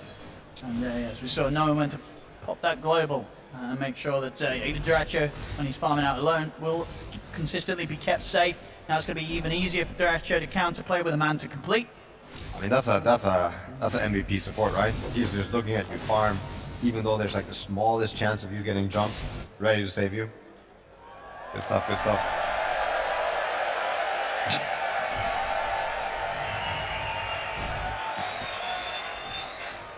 Yeah, I mean, we're laughing and clapping now, but once one team is ready to do Roche, I don't know what to think for them. It's a really strong ward from Radiant that they have right here. It's expiring in, I can't tell if this is 43 seconds or a minute 43. Yeah, 40, yeah. Oh! So that's CM. Yeah, well, that's all you get for that ward, I hope. If you're a 9Panda player, they should know. Still no tier 1 fallen for Gaming Gladiators. I don't know if this is one of the few games where no tier 1 has fallen for Team in 19, but it feels rather uncommon to not get trades these days. Not to take these tier 1s with Vanguards, but yeah, I think the map is feeling a little bit small for 9Pandas. A little bit smaller than they wish, even though it's such a big map these days. And says, Set up on him. They're in with the only somebody. Serving the BKB off in time. Tries to turn the boundless striker. Look towards Quinn, and now he's going to attempt to leap forward. No, okay, there's no further backup here for 9Pandas, so Ramses will play on the retreat. As BKB forced out from him. Maybe Gaming Gladiators can find a chance to strike again whilst on cooldown. I mean, 13 to 11, 2k lead. I mean, who do you sort of feel with their lineups is happier with this opening to the game? At this point in the game, you're pretty happy being Gaming Gladiators, I want to say. There's, of course, chances for Invoker Monkey to do all the heavy lifting later and to do, incredible, magical team fights. But just having this Underlord with these auras and you compare him to this Bounty Hunter, it's also just a skill set. Like, I feel this bounty hunter skills aren't going to do anything for the team fight, whereas Underlord's going to be able to have a really big impact. So I think it might come down to that. There this game goes. Unless bounty hunter finds, you know, these track kills and these fights right now, I think the hero isn't going to find his place. Mira. It's going to be able to spot this out. They're going to know that Quinn's looking for this aggressive play top. Oh, this could be good if you're a 9Panda fan. He's tanky though, especially with this shield rune. Shield rune. This is one of the best heroes to get it on. Yeah, but massive strength, massive HP. Absolutely, pretty much what a 1200 shield that you get. Oh dear lord. No, pick up. Will now start to expire. Still even now, you know, with the haste rune in the bottle. If you go on Quinn, he's going to be out of there. There's no way you're blowing him up in a combo. And if they ever get vision on you, Quinn, he's going to be able to make the move first. They're going to try. Actually, with 4 of them, they've got a lot of heroes here. See if they can do it. He's going to be forced to the side out of the Mystic Flare. Featscape's going to get laid down. 9Pandas, they have to think twice about committing for this fight. These Gaimin Gladiators will respond, and they're ready to take the 5-on-5. Wow, I'm surprised the global was being held on to. I want to say Salary, you know, was on top of things there. But maybe he's just not the retro, or like, you know, he's not the position 1. So he's not worth the instant global. So he was like, you don't need it. Maybe he was calling for his brothers like, dude, you're fine. Yeah, obviously it would have been a wasted global, so good call. Ace still living around the bottom tier 1 area. He's 21 minutes in and he still has a safe lane tier 1 tower. That's not common. Let's see if 9Pandas want to try and make a move down it. I've got the 4 of them setting up. You know, Ramses, very ready to go with this BKB Maelstrom. Skadi is going to be really big timing. Also the Crimson. They managed to finish these tanking items on all their heroes, BKB and Tiny. I think the Roche becomes really easy. But I say Roche, I don't know if we'll have it. Oh, okay. No, he's on key attacker in the mid, but able to hold his own. A tough target to kill himself. He's tanky now with the BKB, the drums. With the Blink Shiva's Guard next on the build. Oh, mid lane. See if they can take him out. He's got the BKB, he might need to press it. There it is. He's able to pop the BKB, turn, and Egg set up on a Quinn. The Global Silence comes out, stopping further spells coming out from now from Kiyotaka. Biro, he's still pushing it on towards Quinn. Gets a Shuriken out. It's not enough to take down Quinn, but the Mystic Flare will finish off Tofu. Oh! He's going to go back in, get the toss back. It's Miro right underneath the tower. The pit's there as well to control him. Dredger in on top of him. The curse as well out onto Miro. Oh. He's stepping up and he's stepping away. The shield's going to be there and he'll be saved. Oh, I was gonna say Ace almost always at the right time at the right place, but this time the pit wasn't enough.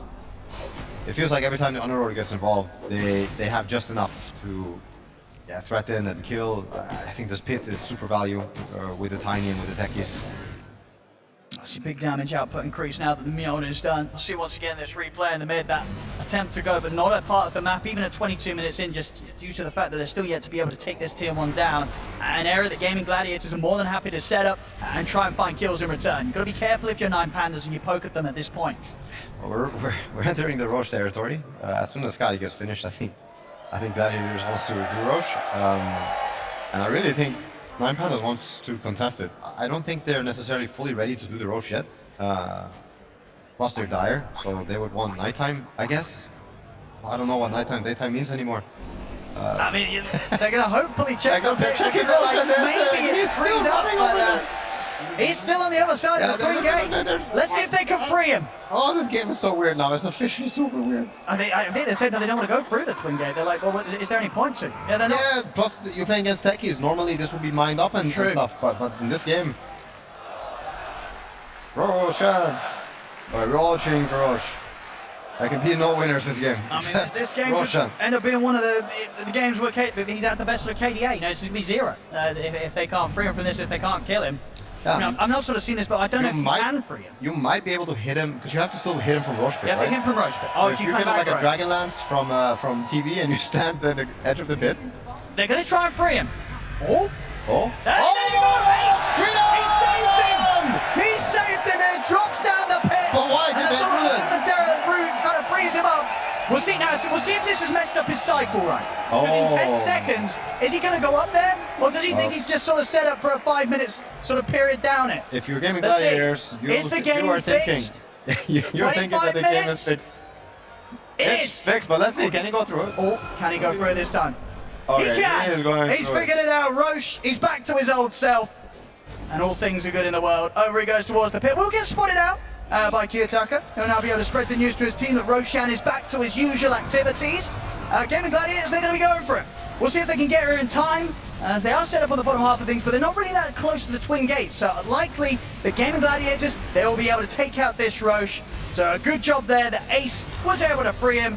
And unfortunately for Roche, an end to his survival here at 25 minutes in. Yeah, well, that's new.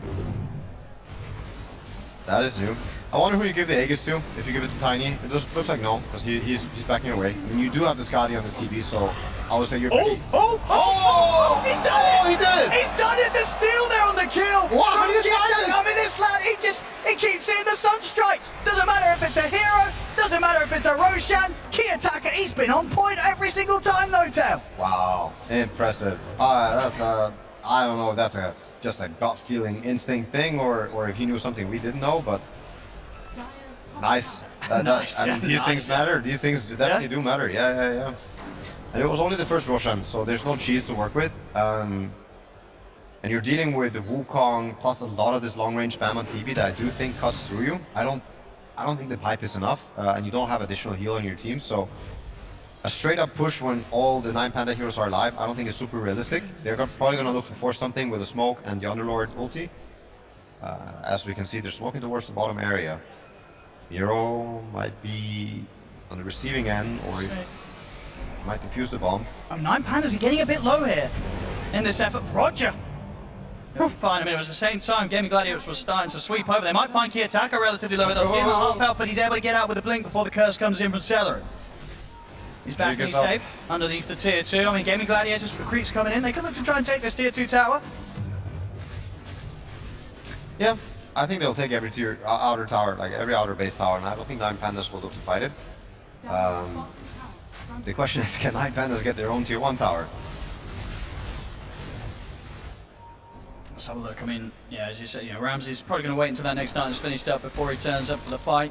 And also likely that they probably want to do their best to avoid this. Okay, here we go. They are going to go for it. I mean, it's a very good play. It might not mean that they're fully committed to getting the racks here. Okay. Let's see how much he can get. I mean, in the mid, Quinn, he's a bit separate from the rest of the team. He's going to have to press it. He'll get forced to the side. He's trying to keep his cool, but he gets caught by the tornado. Sunstrike coming in. He'll bring Quinn down low, but not quite enough to kill him. Back up here, Duracho pushes forward the Metamorphosis, but he's not quite able to finish on Roger Ramses. Boundless strike down on the wall, Duracho. Duracho disarmed as well. As they won't be able to get in and fight as aggressively as maybe they would have hoped with this Metamorphosis for now. They'll look for the quick reset, Fiend's Gate, here as they go on their way back towards base. Oh, what a... sorry, towards the, towards the fountain. They'll fuel up. Quinn needs some healing. Yep, get those pickups, full solar crest. Oh, look at Celery. They're trying to prep him for the return. Oh! There's a balance strike down on the 2 of the 9 Pandas. They're more than happy to take this fight. As Ram... Get the thunder off. They couldn't quite kill him even the once. Durancio is going to be perfectly fine. Oh my god, Ramses, what have you done? Now, they've got to run. Because Gaimin Gladiators, they're stepping up towards the base. Durancio is looking up towards the tier 3. No. They're going to be able to take out Kiyotaka here, as he couldn't quite get back to the safety of his base. What have you done, Ramses? What's going on with today? Everybody's holding their BKB forever. I thought Quinn was also, living life on the edge there by not pressing the BKB, and he kept getting caught on, and then getting back into the portal. You get the double bounders into the Wukong. That's a great start. I thought that was it. Yeah, but Ramses didn't click the BKB. He gets the Sunder off on the Monkey King, and Quinn, no BKB. Oh, let's see what they can get here, Antares. They'll get another, and Quinn, he's out and he's alive. They can push in and take down Roger as well. Oh no. 3 dead on 9 Pandas, Gaimin Gladiators. They can keep this push going. Ramses and Mira, they're watching for the trees, but with just the 2 of them, and the Aegis still on Duracho, they're not going to want to mess around. They're probably just going to have to watch and let these go. Fortification is there. Kiyotaka's going to be up in a few seconds. Yeah, I don't know what to do to save this Rax. I don't think they have the time to save it unless the Invokers poke. They're going to try and set things up onto Ace. They're leaving him behind. So they can do the Wukong's command down. Ace is going to get caught by the Boundless. Ooh, the 4 stabs. He's already saved. Gets out of the range of the ultimate, and they're ready to start throwing spells back in. In fact, Duracho is considering getting in on this. He's going to have Sunder back soon to go again. BKB now done for Duracho as well. Super strong. The Sunstrike down onto Quinn. They bring him low, but this time he will put the BKB in an effort to escape. Quinn survives, gets back to the safety of the rest of the team. Both teams are playing really well. I would say, like, individual moments. There are, of course, these mishaps, and it's really hard to account for, but Quinn, I think, has done so much for the team already. Tofu with the 4 staffs, and then yeah, of course Kiyotaka. You can. Ramses! But that is. Oh, he's pushing out on his own. He has got BKB. If he feels threatened, they know he's up there on this tree. In fact, the creeps went up to it, but they won't spend any further time looking. Ramses, he's out and away. We'll be able to get back to the base if he wishes with the TP scroll. It is available. Drache just straight with the BKB. He's ready to go. Immediate Metro BKB. He really wants to take this Rax direction. Quinn in the side jump. Oh no! Kiyotaka, he already had the BKB off. They're trying to get the Frostbite off onto Quinn. Mira tries to push forward. The Crimson Guards pop. Mira still trying to beat into them, but Tofu jumps in, closes the gap onto Kiyotaka. Mira is getting taken down by the damage of the illusions, falling incredibly low. But Ramses turns Balance Strike onto Tofu. Sunstrike as well. They take a Tofu down into 1 for 2. Buyback comes into play from Roger. There's no BKB on Radiant lineup. Quinn, he's in again with another jump. Gets Ultra Ramses. BKB. Oh no! Ramses is gone. Out for 70 seconds, and no buyback available on Ramses. As Duraccio takes the Rags, takes another kill as Roger's out of the game as well without buyback. I mean, Gaimin Gladiators, they got pushed for so much more here. They get the catch on Antares, another one to be found. Miro also out of luck as triple kill for Duraccio, triple kill for Ace. They're running out of buybacks in Hotel. Wow, impressive. Duraccio really manning up here. He's playing the TB. I would say he's feeling the game. He's playing the TB as aggressive as he can, pushing things to the limit. I thought for a moment it was looking really sketchy, like no BKBs on the heroes, but yeah, with the Ramses' death right away without getting the Wukong. And the Wukongs, they looked like they could have been so good, both of the last 2 that he used, but just ended up not being it, and now not getting the chance to cast the 3rd one before the 2 sides go down. The game is looking really hard now for 9Pandas. I don't see... Kiyotaka. He's going to jump in to try and stop Quinn's TP. Will succeed in that, but with Duraccio around, this is still no fight that 9Pandas can just walk into. Quinn, he's in with the jump, gets the avalanche up with the Ancient Seals there for Antares, so Quinn, he'll get the kill. And Antares, he's now out, no buyback. Kiyotaka tries to push him back with the Deafening Blast. Duraccio moves forward with the BKB, jump forward and over, they get it onto Roger. Roger's gone. Wukong's commands there from Ramses, but him and Kiyotaka alone, they do not have the damage required to get these kills. Sunstrike will connect. Tofu goes down. It's something, but unlikely to be enough as Gaimin Gladiators continue to beat forward onto the tier 4s. They're back off for now. Respect the fact that the cores are back in play for 9Pandas, but if Gaimin Gladiators want to, they could just fight straight back into this. Duraccio's super strong. 20 seconds until he has meta back up. He can settle for the tier 2 in the mid. Gaimin Gladiators as they'll swing over towards this mid lane, get that 3rd and final set of creep waves pushed up towards the base. They're trying to set something up in 9Pandas, but 20 seconds without Antares, they really need the full lineup available if they hope to kill anyone right now. I think there's only one hope. It's Rapier and Monkey. I think he's going Nullfire, but I don't think he's going to cut it. I think you're going to need some insane couple of fights here, and I think the only way is really the Rapier. But yeah, you're not going to be given the chance. It's going to be now or never. I mean, their push is just so strong right now, Gaimin Gladiators. They're going to jump here. Quinn, he's up on the high ground. He's managed to find the catch on to Roger. If this is there, we'll give some safety here for Roger, and it's enough to land and walk away. Quinn did come up with the BKB for that attempt. BKB on cooldown now for Quinn. Duraccio is still standing strong though. Pushes in onto the high ground. Ready to take another tier 3 tower. Wukong is now ready with BKB. Mira, scouting things out with the track. Can they really start a fight here, 9Pandas?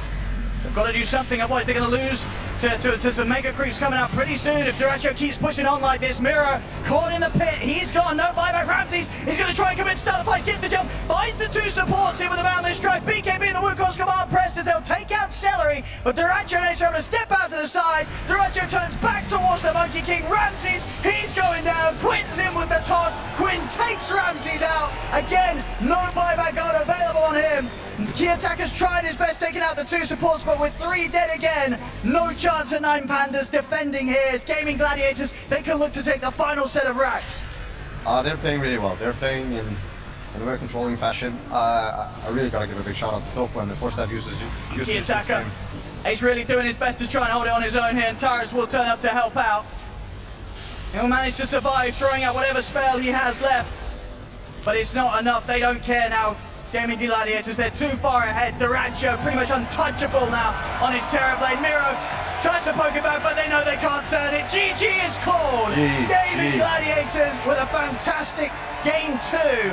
And one that they really lost the grip on this one quite early, 9Pandas. Gaimin Gladiators, they were able to rally up around Duraccio and just a really solid sort of call to end the game, whether it was Duraccio's or the team around him. They knew when to push it. They knew at this point there was nothing that 9Pandas could do to stop them from closing the game up, No-Tail. Yeah, no, I think the Monkey Invoker scaling into late game is kind of an illusion. When you have Ace on this Underlord versus this Bounty Hunter, I just don't think you have what it takes. If the game goes the way it went, I think there must be a lesson to be learned here. I don't know if you're supposed to look people in the eye in the elevator, or if you really just keep your head down, but for now, I think you keep your head down.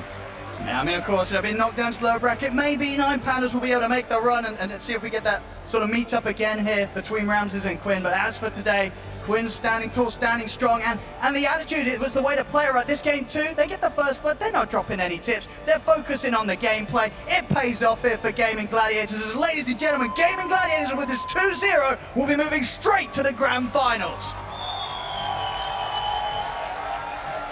No, sorry. Indeed, they do. Gaimin Gladiators straight to the grand finals once again. An extra $25,000, an extra 50 DPC points, and an extra grand finals appearance.